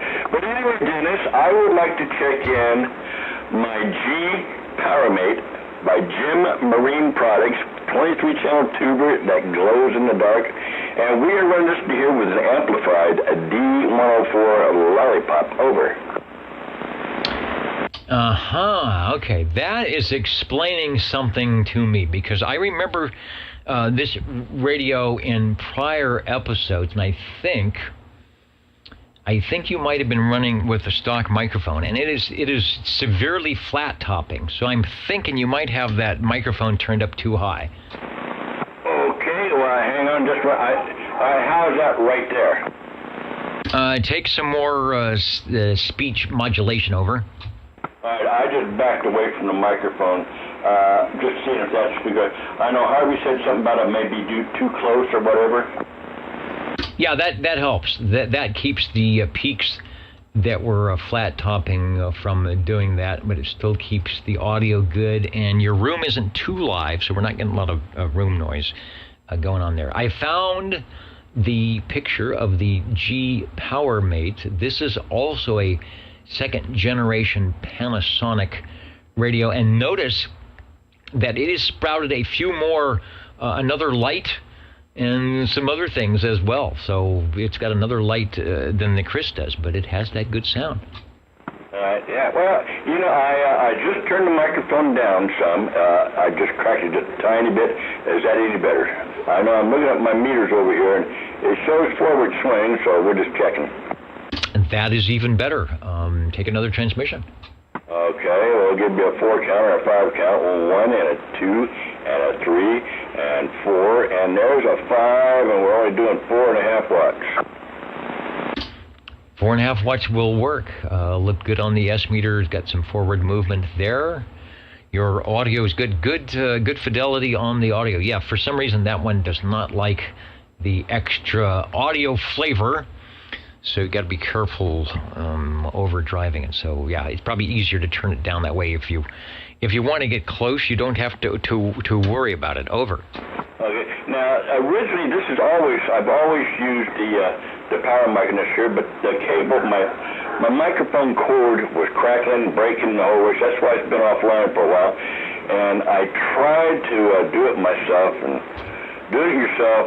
When you shake the way I do, it don't work too good trying to get solder. I think I had solder everywhere except where it's supposed to be. But But Dennis, I like I said, I haven't had this on in a long time. I missed having it out there, and finally, heavens behold, I got it working. I'm so happy. I actually like this radio. It's a very nice looking radio. You got that blue with the silver front with the black and everything. Of course, you got the transmit light and the receive light. It's just a good radio, and actually, it's got primarily the same chassis as what the Chris 23 has over. Yeah, it's interesting how they kept the insides the same on these Panasonics, but they gave you different, what do they call it, elevations on the front. This one, like the PACB switch, I do like the two lights. I like the way it's laid out, and the blue is indeed a nice color. The one we're showing, I think it's actually your radio, is on channel 11. One of our listeners giving you a 10 out of 10 on the audio, saying it sounds pretty doggone good. And how many tubes? I think this is an 11-tube radio. Let me see if we've got a tube complement on the Gem Marine. No, we don't, but it should be the same as the other Panasonics with the 2 transistors for your 12-volt DC. Other station asking, are all these stations in California? Yes, these are the local line-of-sight stations checking in right now at the moment, although we're waiting. As you can hear, the band just got quiet.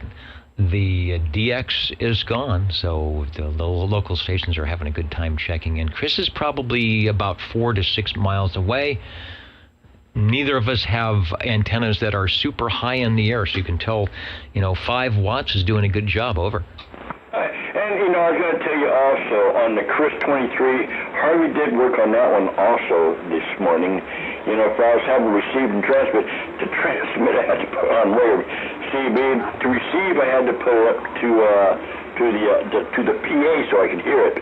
But we got it finally working, so I don't have to keep flipping that switch, and I can keep it right where it's supposed to be. And it sounds good. I can be hearing you, and I heard Cliff out there the whole way. So I am quite happy, but I'll be bringing out the big boy here next after Cliff checks his one in, and I'll get my number one. It's my number one. This is my number 2. The other is number 3, but next one will be number 1, Dennis.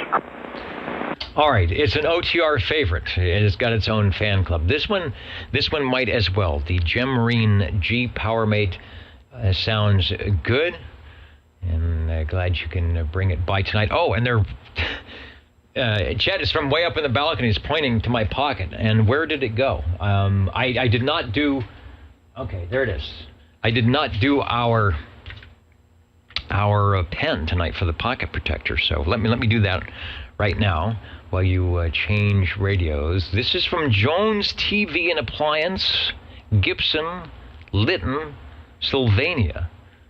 Did Lytton make tubes? Sylvania did. 401 South Blanchard, Findlay, Ohio. And it's got a phone number. Let me go to the less than stellar close-up cam, if I can find it. And there is our pen tonight, Jones TV and Appliance, Gibson, Lytton, Sylvania out there. And I will insert it into the pocket protector, and I do feel much better. I want to say hello to stations joining us, Wellston, Ohio. Thanks for coming back. Always glad when stations that have listened in at some time in the past jump in very late or very early in the morning and say, I wonder that tube radio thing is on. And yes, we are here. They're checking in tube radios. El Dorado Hills, hello to you. Germantown, Wisconsin is still on with us as well. All right, the Jingle Singers are going to do their singing of jingle, as SWL 56 would say, and we will be back in just a moment here on the Old Tube Radio Network. How do you do? Ladies and gentlemen, greetings to you. Wherever you are, your favorite slot on the dial by far is known to you as OTR, the Old Tube Radio Network. The station for you is OTR. The station for you, you, and you. We are listening for radio number 4. 37135. 60. All right, let's see if I can do this. I heard 37, then 135, then 60, then 14. And we're doing good with the skip, so everybody should be able to get in with no problem. So we'll go to Chris, and then we will go to Cliff, and then we will go to 00 Joe, and then we will go to Sean. So that's radios 4, 5, 6, and 7. In the air chair now, at what time is it? I've got like 9:36 or so. My big Radio Shack LED clock has not been reset to WWV, so that could be off. So Chris, jump up. Tell us what you got. I think I know what you've got. I'm going to go ahead and put it in the Rolodex, but as soon as I hear you keep, I'll know. No doubt about it. Well, anyway, Dennis, this is my number one radio, for tubes anyway, put it that way. This is my general, my general radio telephone, the Super MC11A. This is a 24-channel tuber, and it's even got that air alert thingamajigger in here too. And we are running this to here was actually a stock microphone. The original, I believe it's the original stock microphone. And it seems to be doing pretty good, and I think we may have another one following this in here by somebody else. Hopefully, I'm thinking. So anyway, this is the last tuber I'm doing tonight. That's the last of them I got. I gave you the other one. Yeah, that's the flat top radio special for sure. I think I put that one up on my tone. And you get up to about 95% modulation. You can just see it go wacko. But up to that 95%, it sounds pretty good. This one, I'm sure, if I put it on a scope, is got some asymmetrical, way over 100% modulation. It's just doing good. I really think it's got somebody rolled some tubes in this thing at some point.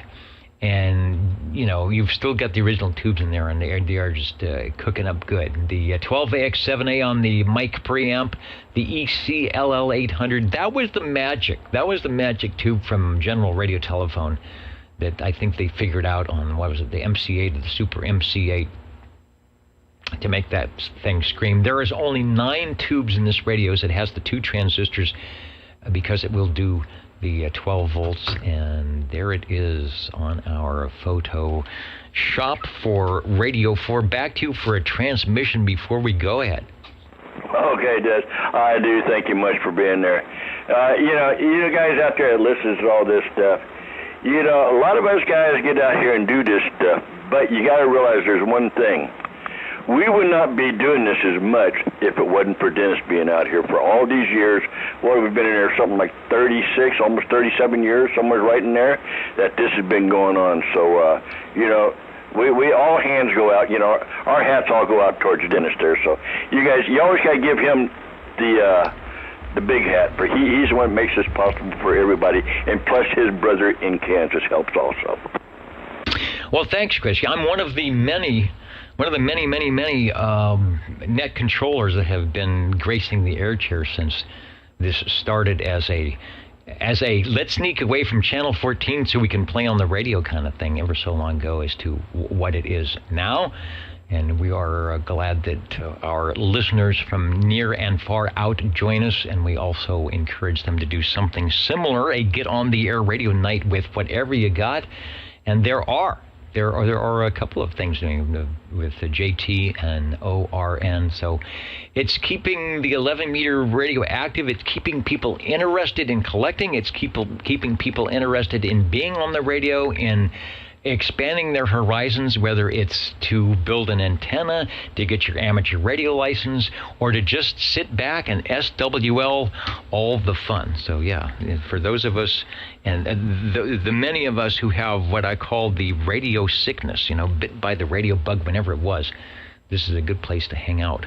To feed the need. Radio number 4, the General Radio Telephone Super MC11A, 9 tubes. It was produced up through 1972 or 73, I believe, because it is only 23 channels from a General Radio Telephone in beautiful downtown Burbank. And thanks for the shout out to Frodex, who helped design the old Tube Radio Network page with the glowing 6L6 tube. Let's head over to Radio 5, and that would be Mr. Green Arrow. Hello, Cliff. Over. Hello, Dennis. This here is 135, the Green Arrow. Guess what I'm on? You know, Chris mentioned something, and so thinking about what he said he didn't really spill the beans, as it were. I have left the picture of the beautiful Super MC11A on the screen, which actually happens to be from your collection. So over to you. Yeah. Well, as pictured, yes, from beautiful downtown Burbank, California, home of General Radio Telephone Incorporated, or the General Radio Telephone Company. This is the Super MC11A. I think the biggest difference between this one and Chris's is that this one is mine. And that's about it. Like I say, I think his sounds a little bit better than mine, but this has the same microphone on it. This is the General CM, is it? Yeah, Charlie Mike -3 microphone, as pictured, if I recall correctly. Unamplified plastic handheld microphone. It has 9 tubes, but 24 channels, as stated on the front of the radio, 24 channels, because this was special. So back to you. It is special. Somebody's saying they're hearing sirens in the background. I just have to reiterate, I'm in Fresno. What do you expect? And they're breaking through. I've got the noise gate. I've got 2 noise gates on the microphone. Still hearing sirens. Sounds good. Super MC11A, also with the stock microphonium. You are running it stock. There is a way to insert a plug in the back that puts the radio from a 5-watt to 15 watts, I think. But you know what? They just don't sound as good, and I think they could get away with that because you've got the Civil Air Patrol channel in there. So I think if you're running Civil Air Patrol, it was okay to do that. Mr. OBB, thanks. One of the guy that started this thing, and one of the net controllers, that 9 pounds, good modulation, reminding us that since November of 1986, that the reason Channel 11 was picked, I always forget this, because it was on a call channel back in the early start of citizen band radio, and a lot of these single channel radios, if they had one crystal somewhere in the box or taped to it or inside, it would be channel 11. So it was a good call, thinking, well, for on 11, the 23 channel guys like we have right now can find channel 11, and the single tube guys on their Heath kits and their Gonsets and whatever they might be, their international crystals, are going to have that channel 11 call channel crystal somewhere, and we'll be able to find us. It is doing good. Let me go back to you. I don't know. Have you ever gone over to the 24 channel, the CAP, and put that thing on the frequency counter and figured out where it's at? You know, I'm sure I have at one point. Experimentation was done when I first got the radio from Harvey, but I don't remember a lot of it. We tried that strapping thing you're talking about, and as you say, the modulation suffered. Like you mentioned, it gave, I think, a couple more watts or something, but the modulation wasn't as good. So we nixed that idea. And then we went over to check the frequency of channel 24, and I can't remember what it was. You want me to go check it out? I've got a frequency counter in front of me. Yeah, if you want to do that. I think it's 26.4 something. And what I'll do is I'll take a little break. I'll take a little break with the jingle singers while you do that. I know they got to be doing something. I'll be right back. See if we can find what the Civil Air Patrol frequency is. You're listening in the latest style at 27.085 megahertz. Channel 11, Old Tube Radio. In wonderful Fresno, California. I'm going to have to check out the playback. It sounds like it's totally out of phase in my headphones, but when you look at the transmit meter, it's saying everything is doing good. What we're checking out, Cliff, is heading over to the let me get the radio back up here. There's a spot on the channel selector that I think it says CAP. That's the 24th channel. He's going to take a transmission quickly, put it into the frequency counter and see if it can't come up with 26 something. So I will stand by and see what we get. Okay. Yeah, I didn't have to walk there or anything. It's just a turn of the knob. And incidentally, the jingle singer sounded really good over the air here, so I didn't hear anything phase shifting or anything like that. Oh, so the frequency on mine, and I don't know if somebody messed with this or not, but it's 27235, almost right on. 27235. So what channel is that? Ooh, all right. I think that is in aftermarket 23522. So that's channel. That's channel 23, I think. It's 27225, 235, 245, 255. So I'm trying to remember how things went. Because the 27 or the 22A and 22B were actually channel 24 and 25. Or they made them 24. So I believe that is... Oh, wait, 235.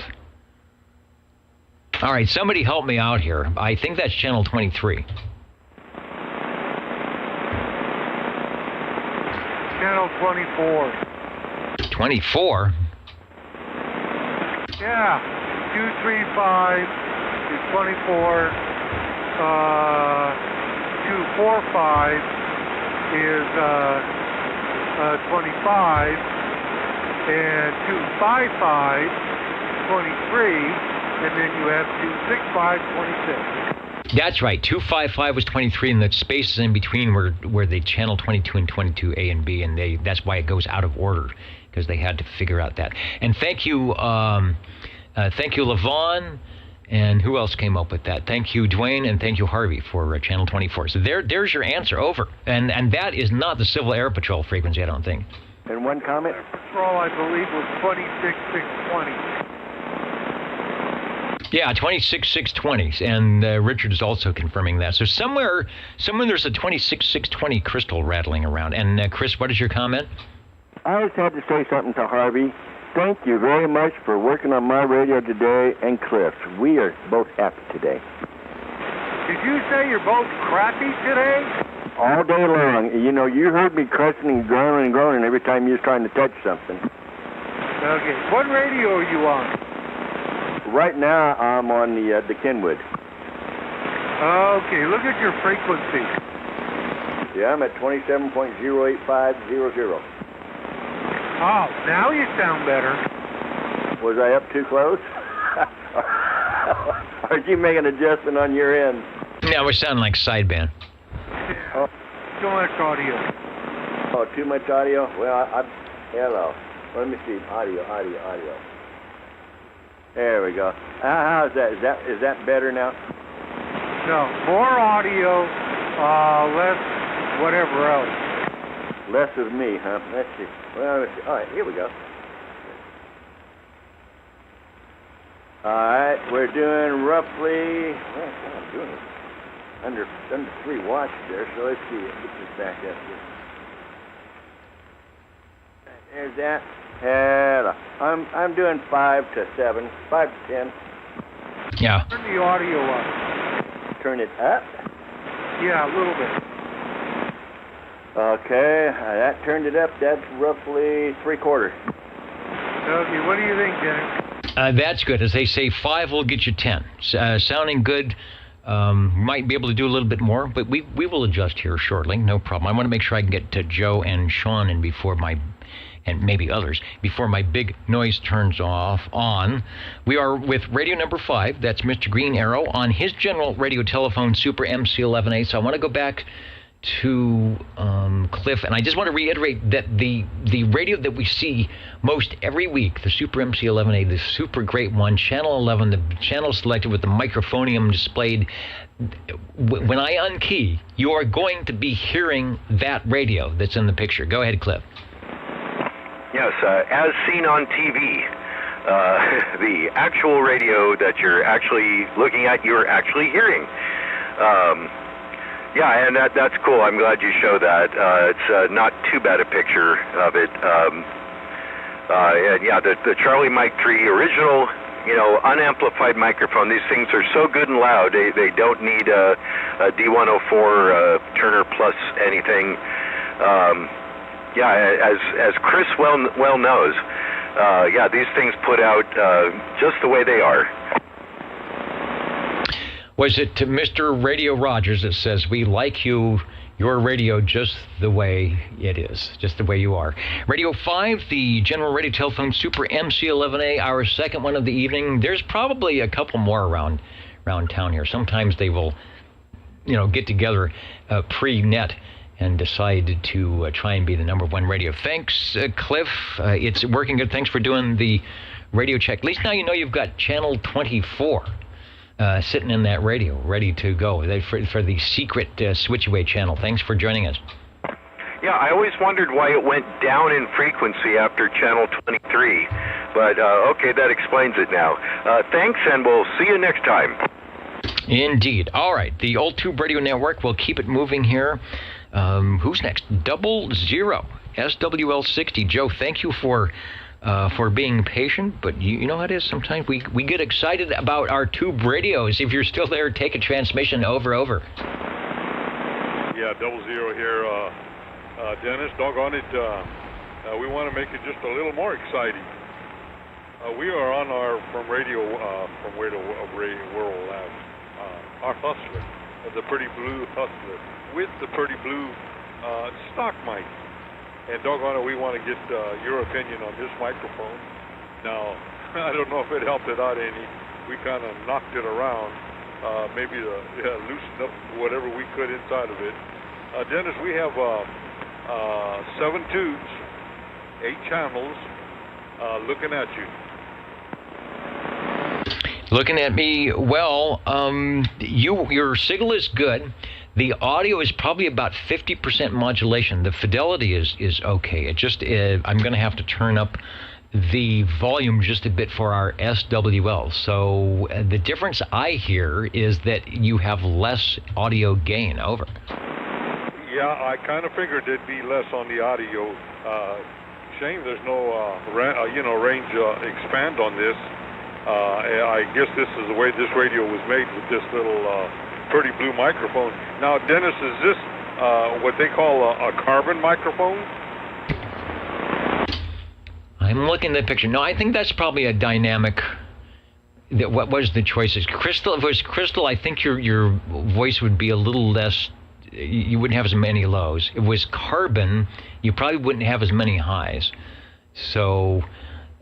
It's Pretty Blue. I won't suggest banging it on the table. It was carbon that could help, but I don't think it is.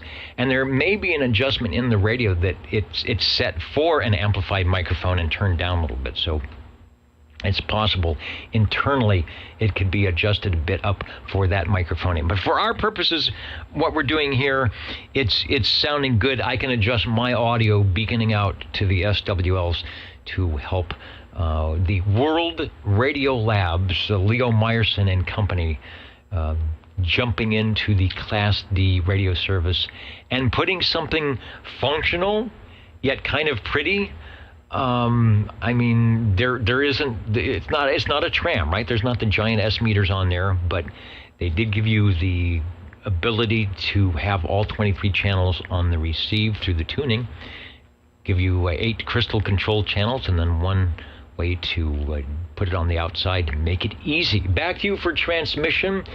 There is, I see the little mobile brackets on the side. So obviously this would go mobile if you had the bracket and wanted to do that. Yeah, well, Dennis, this one is dressed up for that occasion if you wanted to go mobile with it. Right now we're using it as on the AC current.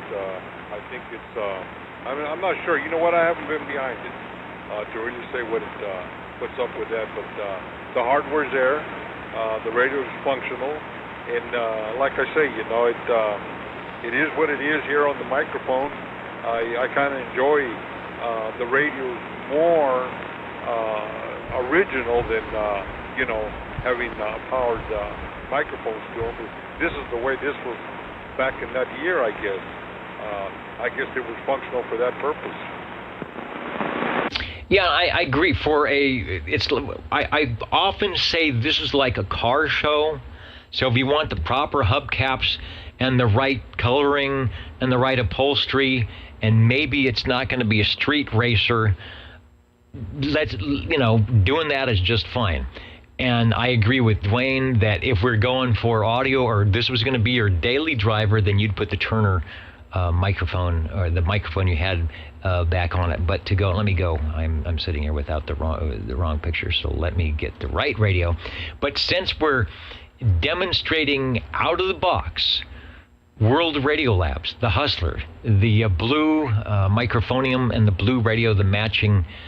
This is the way to go. So appreciate you taking the time to do that and sacrificing your 100% audio. See, you don't have a complex.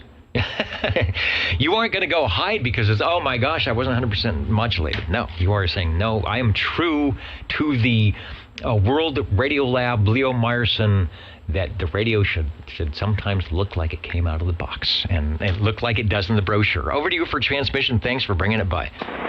Thank you, Dennis. This kind of reminds me when, I first got on the radio back in the 70s. This is what we were up against. It was called the Little Allied Radio, volume and struck. I don't know if you remember that one. Little 23 Allied radio. And with a little stock mic and a big 3-element beam to shoot that skip. Okay, Dennis, thanks. And thanks for bringing it by. Yeah, I just got to remember to stay into the microphonium on that one. But you did a good job, and it is sounding okay. Okay, here's the guy that gets the Patience Award. But the good thing is, when we tried to check you in earlier, Sean, you know what was going on. It was Hawaii and Australia and who knows where else. Now you've got a clear frequency. All 6 lanes of the old tube radio highway are open, and so we go to Radio 7 out in Sanger. Over.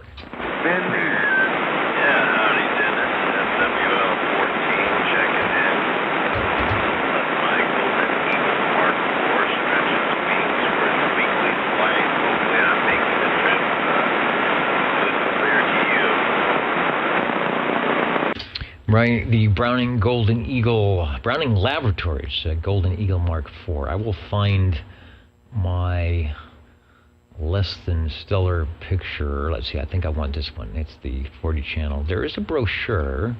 I think, where did it go? I think you said you had that. Let me find it here. There it is. No, it's still not there. It's not showing up. Why is it not? Let's try this. It's not liking any of this. Oh, okay, I see what's going on. We're way off the screen somewhere. I don't know how this happened. But anyway, take a transmission while I try to figure out what happened to the video here.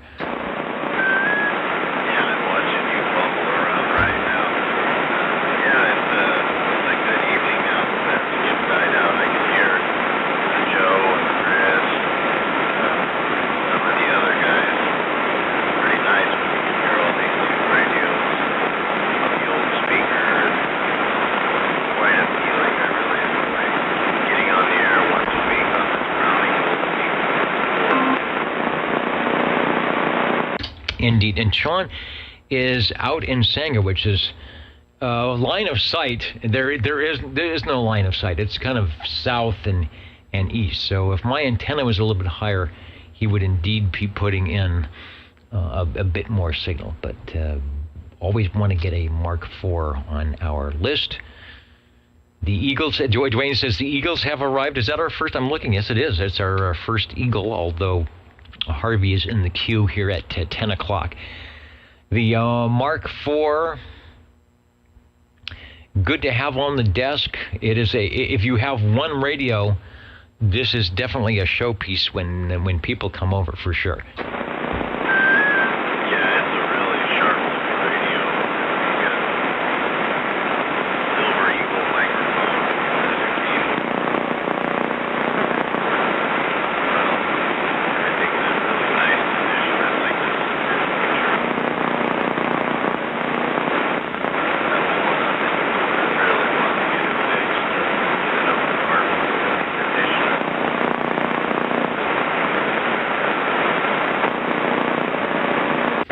All right, I pressed the wrong button. I sent myself off into some other frequency. The radio number, where are we at? Number 7, Sean, on the Browning Golden Eagle Mark IV. I think you are the Mark IV aficionado. We don't have many of those check in, but I know they are out there. So I'm glad that we have one close by that we can get on our list. Thanks for bringing it by. Oh, and there's a question. What type of antenna are you running out there in Sangertown? Over.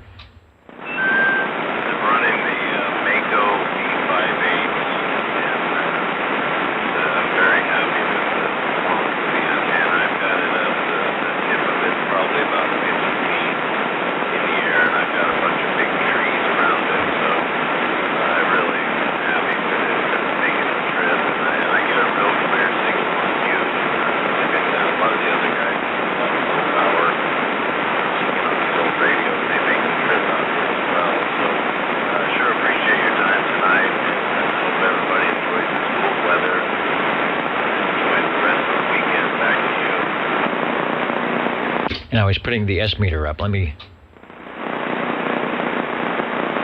Yeah, see, my noise is at S4, and you are at S5. So at just into the noise, you can hear what the Browning audio helps out to push through the noise.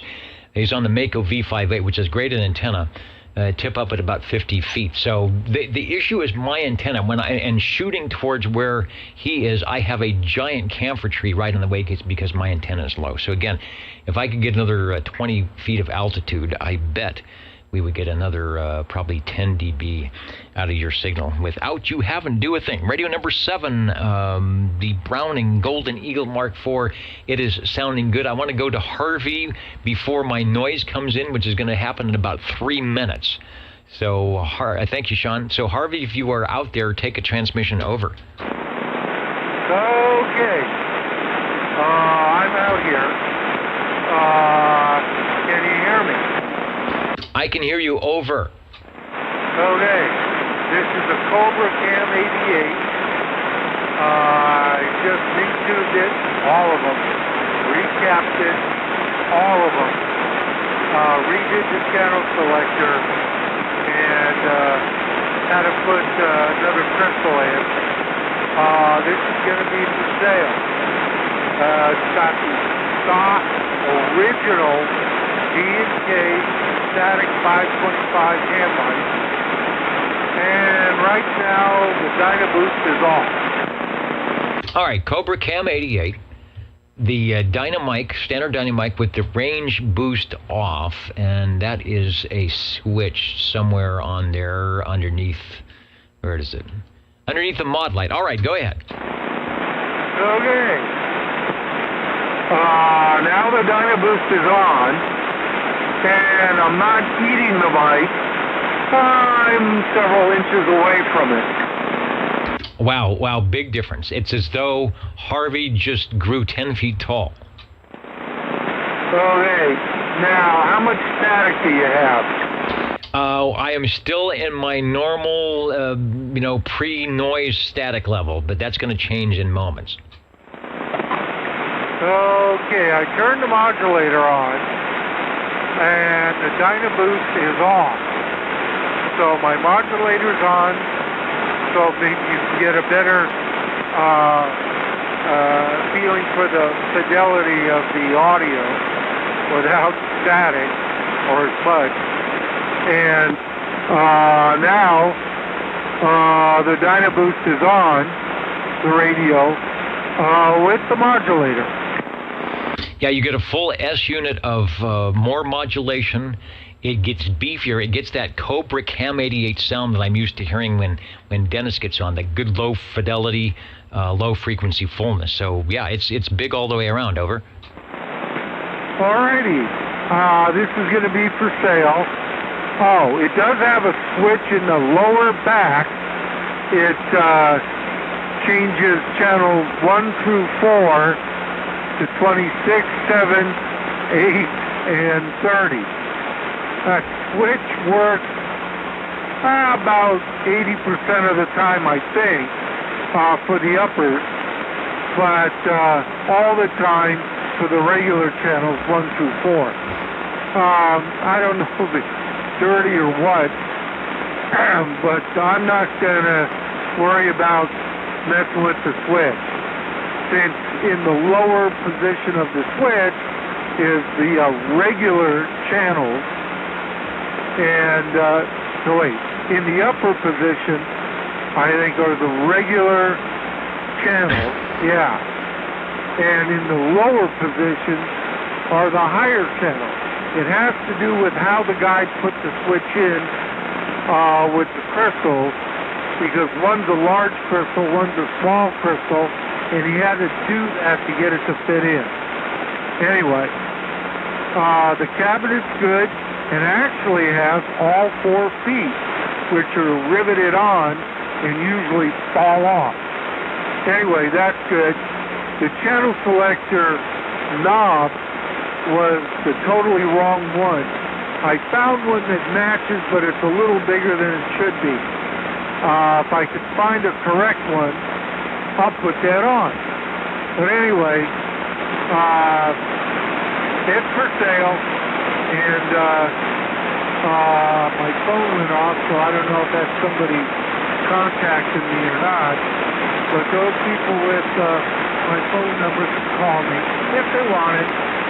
I'm going to burn it every day for about 8 hours for the next couple of days to make sure everything's fine. And so far, so good. Oh, standard stock wattage. Okay.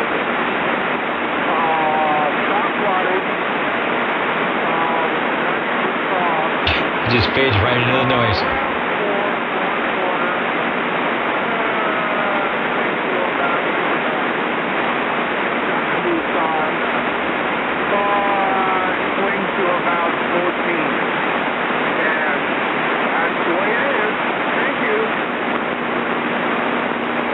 All right, and we got a good recording of you fading into the noise. That noise I was talking about, it slowly comes up. I wonder if it's from a different frequency. I wonder if it's something that affects my receive so much that you could just hear and see your signal just fade into the noise. And I do not. It is not your radio. It is my, 9 minutes after 10 o'clock thing that happens around here on somebody's timer. And makes it so that if you aren't, putting out a really decent signal, so it's almost sounding like something's swamping my receiver. So I thought maybe it was just on this frequency, but something's definitely swamping it. Radio number 8, the Cobra Cam 88. Harvey is doing some alpha, beta testing. Looks like he's done most of the peaking and tweaking, although Harvey isn't a peaker and tweaker. He's a fixer. He's a, he does the good stuff. If he needs to peak and tweak, he knows what as everybody knows, he knows what he's doing. So, anyway, sounding good, sir. Like I said, you kind of faded into my noise because my noise came up, but it is definitely going on. Break OTR. And the break OTR, go ahead, over. This is 131 with a extremely late check-in. All right, this is your extremely late check-in frequency. We're putting the X in the square, and you are good to go. Over. All right, thank you.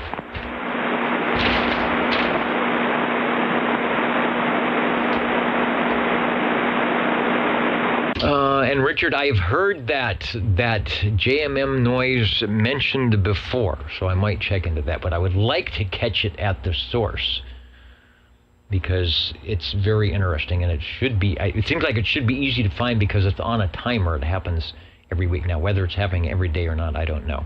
Harvey, you're good. Are there any other stations that need to get checked in before we go far away on the old Tube Radio Network?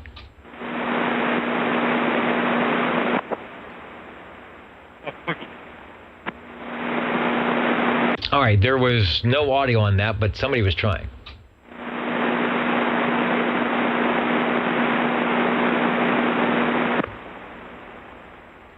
Okay, no audio, huh? Oh, that was big audio that time. Hello, radio. Hello, Dennis.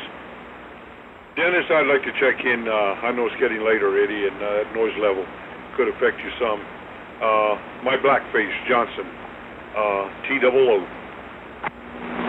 All right, let's do that one since I have one sitting over my left shoulder here with the light on. Actually, I have a Messenger 223, which is the Messenger 2. They just dolled it up in a different case. But what's in that case, let me put up the shot here, is the Messenger TWO, which we are going to be checking in right now, and you are making it over the noise with no problem. Over. Thank you much, Dennis. We have 10 tubes here, 10 channels, and it looks like our little winky blinky light is blinking away. So I think we're transmitting. Although I'm curious about one thing on my JBL. I'm getting a little backward swing. Oh, well, let me put up the S meter, because that's always, sometimes the S meter on my end isn't indicative of what's happening on your RF output meter. Take a transmission. Yeah, okay. Now, maybe I'm driving the JBL too hard. But I don't know if it really works properly or not. But I'm getting a little backward swing on it. Okay, here's what I'm seeing and what our SWLs are seeing here. 5 over S9, and the meter is quivering. It goes up most of the time. Sometimes it'll sit there in the middle and quiver. And with the amount of audio I'm hearing, yeah, that should be heading up into the 10 over. Should be another 5 dB. So even though it sounds good, it doesn't sound restricted. I bet it could sound better if you were to coordinate the drive or the match somehow. So I would say what you are seeing is probably correct, even though we're not seeing a downward thing going on, but we're definitely not seeing the forward movement like we should. Okay. This is without the JBL. Now I just turned it off. I don't know if it made a difference, whether it lowered the audio or picked it up or what. Well, of course, it goes in. It's in my noise, but I can hear you fine. Yeah, on your peaks. When you get a nice 100% peak, it will go from an S8 to an S9, so it gets the full S unit to swing. Okay. Okay, Dennis, that'll do me on this end. Doggone it, appreciate you letting me check this one in there before we kind of get out of here. A good evening, that's for sure. I wish I could say more for Fresno State. They're still down a bunch. But it's only the third quarter, so they might be able to make up the difference. Yeah, we will see. All right, we'll put you down Radio 9 on the Elmer Fudd.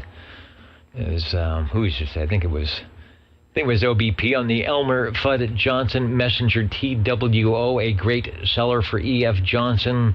A lot of those radios around, whether they were the 242162 or the 242163, which I think was the 12-volt version and the 117-volt version. The price was right at $169.95, very affordable, with 10 tubes, no waiting, and it looks like at oldtuberadio.com there's a schematic for that radio. The Jingle Singers are going to do what they do about this time, and we'll be back in just a moment.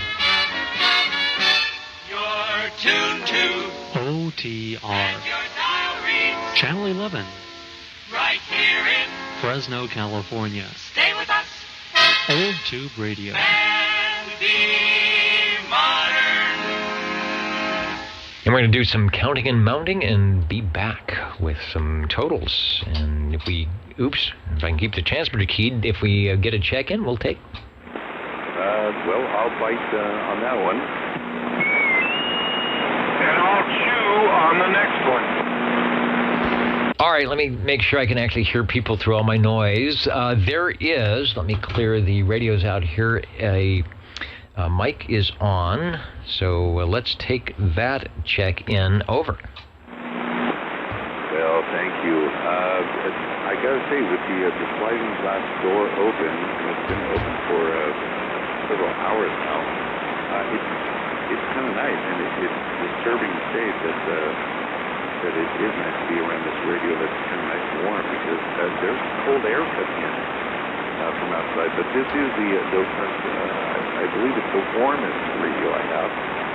My Robin 123B as in Bravo. All right, the T123B, yeah, it's kind of down on my noise because of whatever's going on, but I do hear you. Let me pull the 123B up because we had the 123 earlier. We did not have the 123B, and that sort of helps us out with our Panasonic chassis because we had a Chris 23 Plus. We had the Gem Marine, and now the Robin, which I would say is the top of the line when it comes to the front panel. One of them had one light, one had two lights. This has got 5 lights. It also has a range expand. It also has an RF gain. So it's just, they must have paid more money to Panasonic saying, you know, we'll put the Robin name on it, but let us, you know, give us all those cables so we can hook up. Over to you for transmission. Oh, okay. Well, first and foremost, I do not have an amplified mic on this. This is what I believe is a stock microphone. And now that I'm actually paying attention to the modulation lamp, you really got to get into this radio to make this modulation lamp work. I think several have made the comments that this radio at some point in time in its life was probably set up for an amplified mic. So this, I'm sure it's not a super performer. But the one thing that's always kind of curious, and it's funny because I don't always, you know, think about this, is the range expand switch on this thing. I have talked about it before, but the range, it's got a range expand button. I don't know. I wish it would, like, if you turned it on, it would instantly add, you know, 5 times the power that I'm putting out right now. But the range expand is on, whatever it's doing, and just for a great big laugh on my expense, I'll turn it off on 5, 4, 3, 2, 1.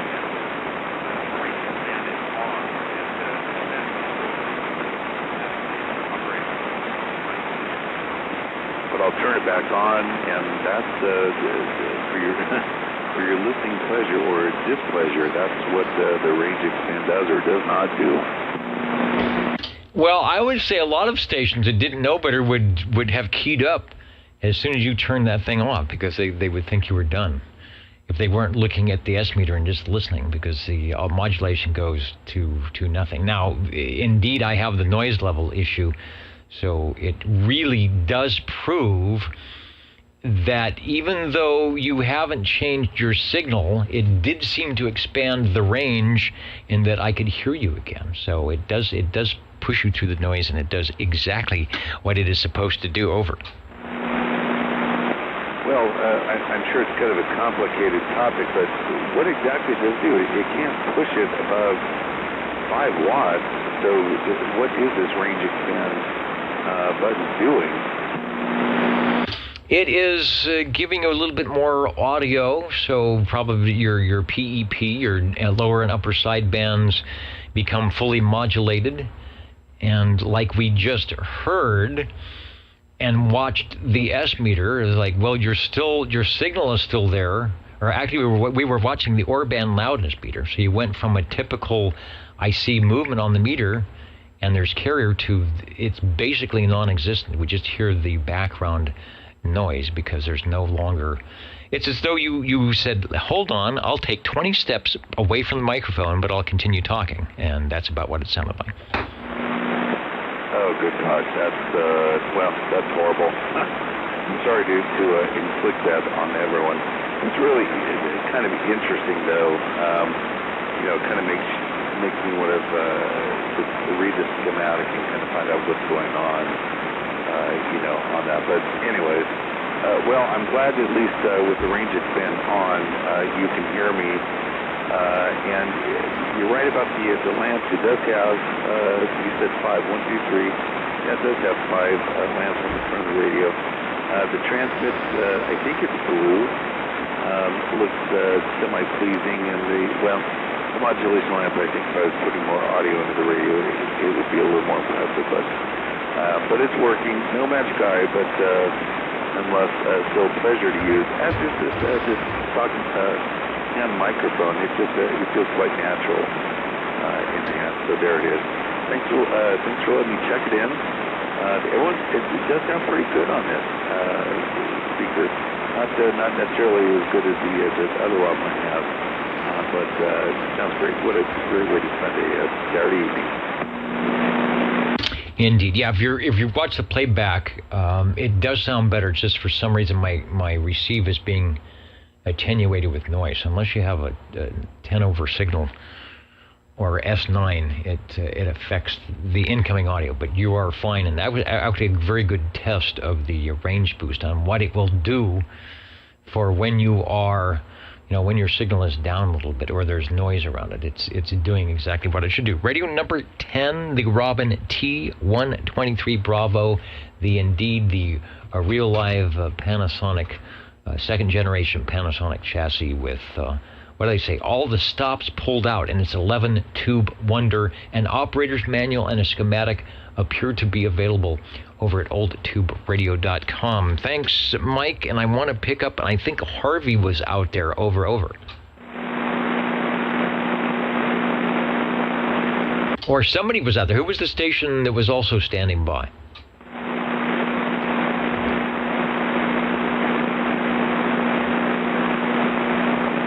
All right, hearing nothing, I will be still counting and mounting, and back in a moment. Now you hear something. I was on the phone. I do hear you something, and it's not the phone. Well, it's actually your. Speaking of phones, and I didn't mention this tonight, but it's been such a pleasure to only answer my radio telephone, even though I don't have a general radio telephone, but it's been really nice to only, as I break my microphone, to only answer my radio telephone and not, even though it was a cool looking phone, the Western Electric was a cool phone, but not answer my other phone. All right, Harvey, take a transmission, over. Okay, the Golden Beagle, which is sitting next to us, he says, or she says, because I don't know kind of which on the Beagle, that one is going to say, I'll take a rest tonight. It's working, it's fine, but it's kind of late, so I'll just do this Beagle one, the one with the sweet pink.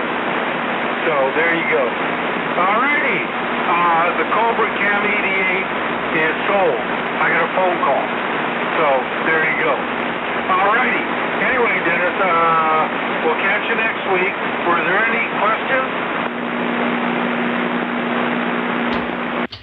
I don't think we had any dilemmas tonight on the question front, and that radio, nice audio coming through my noise with no problem. So the bagel, and I bought some bagels. I really did. So you have prompted my little tasting sensor brain to go, once I go into the green room and pick up whatever the refreshment store, to get a toasty bagel after the net here, which I will be doing shortly, over.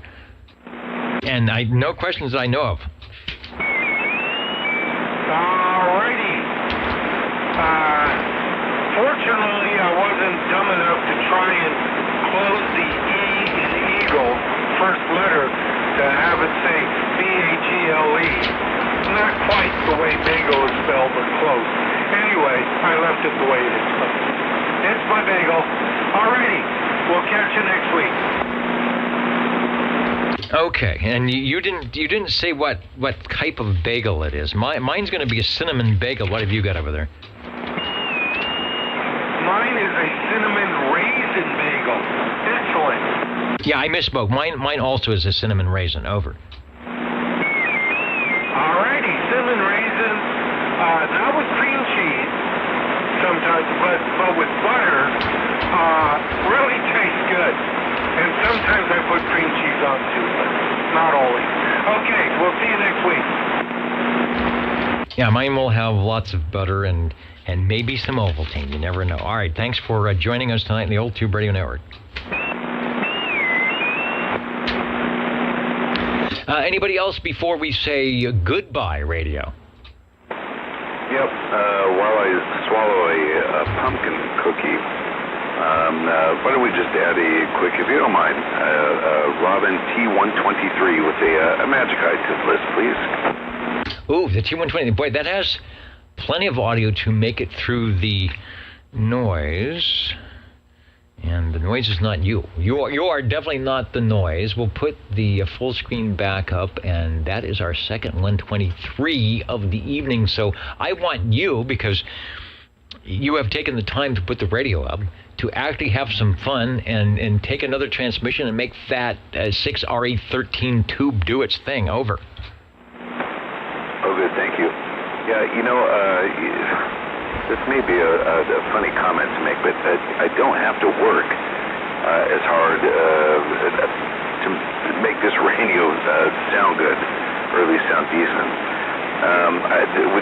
When I'm using, and not to badmouth the 123B, but with an unamplified mic and just the way that radio is set up, you have to stop and be pretty conscious of what you're doing. You have to scream into the radio, essentially, for lack of better terms.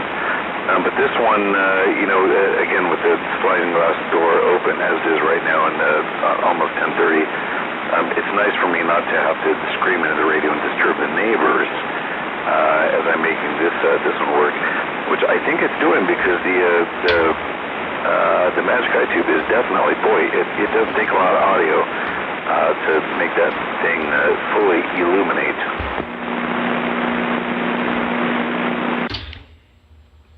Let's see. The other radio came from Cliff. He's running the MT1, which is also an amplified microphonium, and he has it set to also get the upper and lower versions of said illumination to meet in the middle. So yeah, I think it definitely does need some amplification or maybe some adjustments inside to work. Yours is doing fine. There is no problem. I'm also feeling that nice breeze you're talking about here. Over.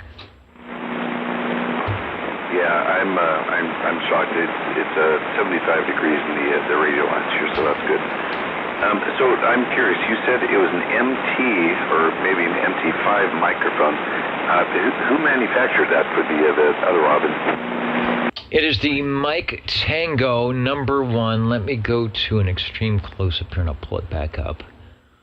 Oh, man, and he told me, I think he said it might be made by Turner, but I don't remember if he said it was made by someone, but it actually does say Robin, ROBYN, across the front of the microphone, probably similar to like E.F. Johnson, the Turner microphone, or whatever the microphone that Johnson was using, like the Shure microphone said Johnson across the front. This one definitely says Robin, and the model is MT1. I think he said there was also an MT2. Okay. Well, that's interesting. I was driving back from Hollywood a short time ago, I think, as you know, and I love stopping at the TA. That's just kind of at the base of the Grapevine, and it's always fun. I know this is stupid, but it's always fun for me to walk in there to their little mini mart area where they actually have tons of just electronics and trucker electronics and whatnot. But they have CBs for sale, several of them, not just one or two. But it's always kind of fun for me to go there and just kind of browse the selection. And I know at some point in time, they didn't this last visit, but at some point in time, I remember seeing just microphones for sale by themselves. And I remember thinking, I wonder how many CB radio microphone manufacturers are actually still in existence. I don't know if you want to make a comment on that. I can tell you that they definitely have unit-in radios for sale there now, and definitely some Cobra radios, but no dedicated just microphones by themselves. Well, I think you mentioned the two Uniden and Cobra, and there's probably a few more, but those are the ones that are sort of making the money and lobbying. I think that the recent changes of allowing FM on the American 11 meter side of things was when either both of them or Cobra, who actually produce the FM and the radio, so they actually want to be able to sell their radio, so they have a little bit of power. But there aren't, it's like automobiles, there aren't many left. You can't go out and find a Stanley Steamer, a Hupmobile, a Soto, a DePackard, a Henry J. It just, there's the big three, or the four, or the five, and then the imports as well. So radios are a lot like that, although I think they're all imports now. Yeah, that's too bad. Well, I'll add that to the list of things I'd like to do upon retirement from my main gig. Okay, well, on that, thank you as always. It's been a while since I've had something other than a Robin on the air, but everyone, it just sounds spectacular on both these radios. And I've kind of been warming up in the past couple hours. And again, as always, thank you for giving us the opportunity to use these things. Absolutely delightful items. So thank you, sir. 73. And the other trouble from the Radio Lounge. This is SWO 47. All right, very good. Thanks for stopping by the Old Tube Radio Network tonight. Good time to get out of here. The wind is blowing. You can hear it buffeting into the condenser microphonium. And the jingle singers are they're waving me on. Mr. Announcer says, we've got to do this now. Here we go. This is the Old Tube Radio Network. Ladies and gentlemen, stand by. It's time now for the current OTR totals. The current and final totals. Let me go back. What are we doing? I will clear the rigs from the item up there. Looks like nothing's blown off the shelf. You can see the flora and fauna in the back. Pushing, I hope it pushes I was really disappointed driving up to the transmitter site today, and just how horrible, how cloudy the air was. It reminded me of my youthful days in Southern California, where that's what it looked like. And that's what it looks like now in the Central Valley. And Southern California actually looks better than Fresno does for air quality. So enough of that. There's got to be a better way to do this somehow. Radios, let's see. Let's go to SWLs. We had 17 on page 1, 14 on page 2, 19 on page 3, 25 on page 4 for a total of 75, if my math is correct, which it often is not. Radio is very interesting tonight. Out of the 12 radios, who was the most heard? Well, there were 2 Brownings. There were 2 Generals. We had a Chris. We had an E.F. Johnson, but the Robins were the most heard manufacturer at 3. Started off with the Chris 23 Plus from Chris himself at the microphonium. I think we did a little adjustment on the gain on something, and it sounded pretty good. So he's got it adjusted and ready to go. Good to hear the 23 Plus back on the air for the Panasonic chassis, second generation chassis fans that just don't like all that extra stuff. You know, you don't need all those knobs. It's the same thing inside. It sounds good. Robin T123, our first Robin of the evening with the Magic Eye. Cliff bringing us that with the MT1 microphone we were just talking about.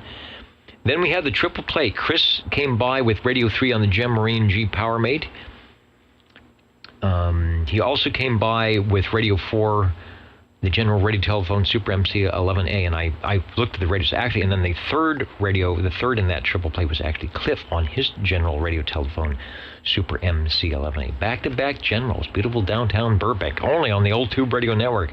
Radio 6, Joe on the Hustler from World Radio Labs with the original microphonium. He drove it in. He drove it into the Old Tube Radio Network showroom. He had the original upholstery, the proper hubcaps, and yeah, there might have been a few dings and scratches, but he just left it the way it came. Perfect. Radio number 6, the Hustler, the pretty blue radio. Blue radios tonight. It wasn't so much green. We have the Chris 23 Plus, the Hustler.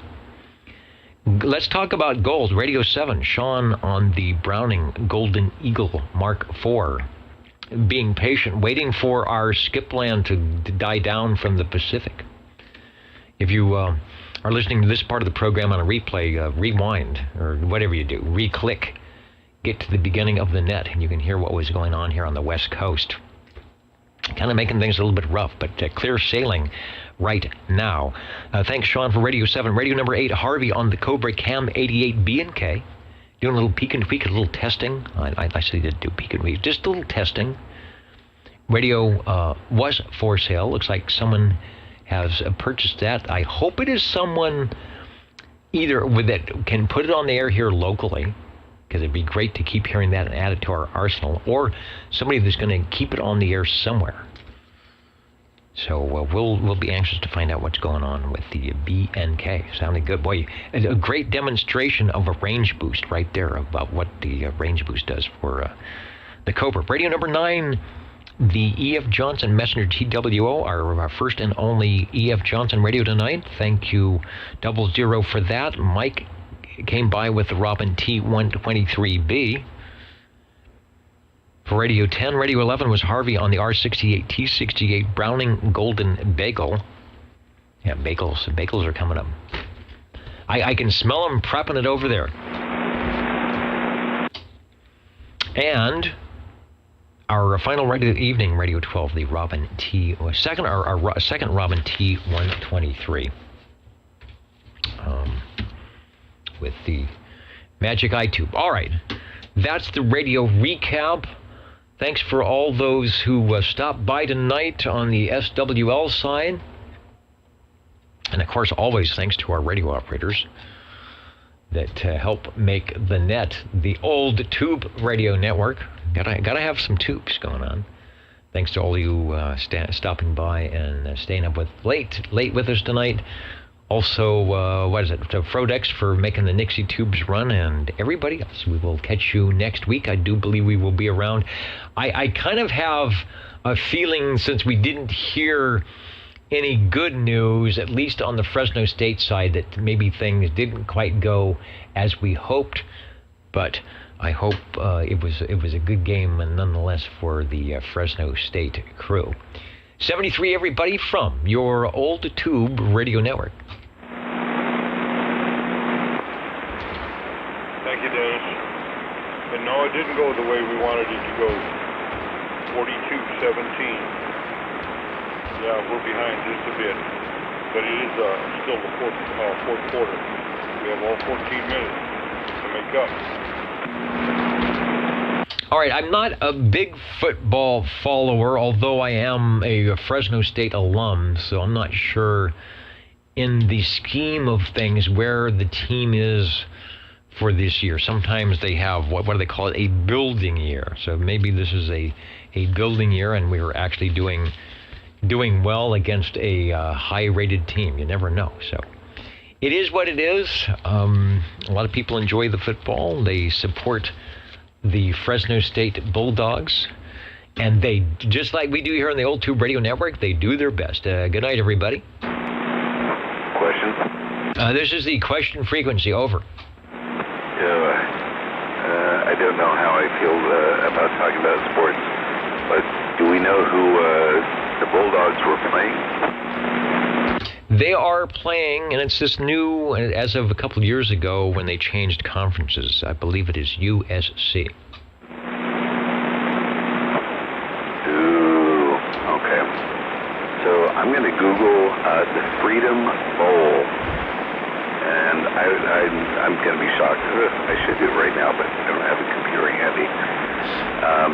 It's been forever since I've had to provide entertainment during a Bulldog halftime show, but I distinctly remember driving down, being driven down on a charter bus to participate in the Freedom Bowl, which I think was that 91?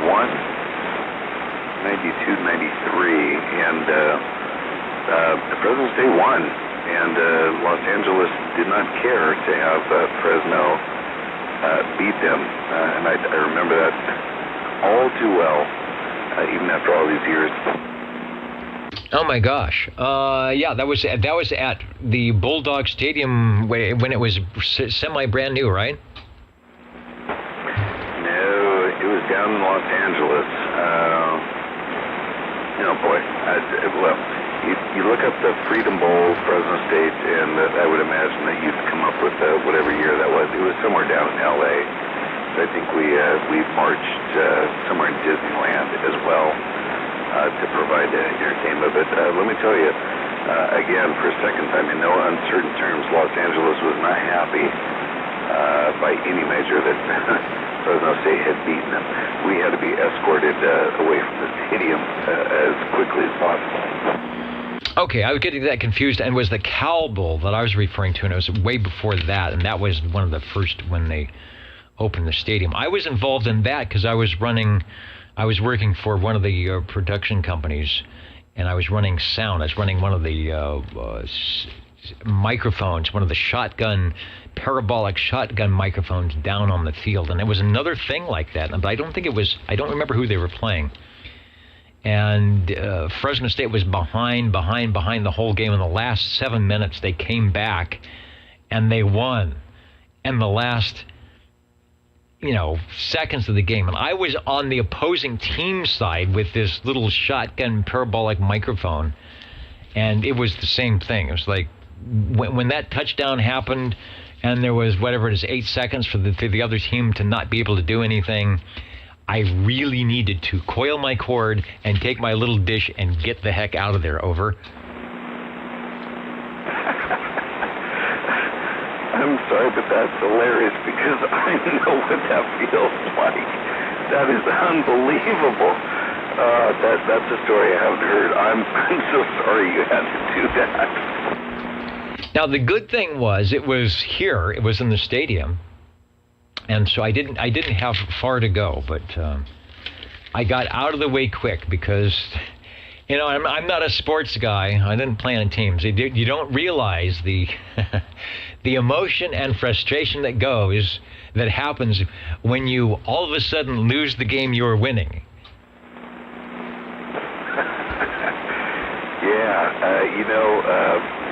Well, in my case, when you're in a foreign land, and I'm sure, everyone's just pumped full of booze.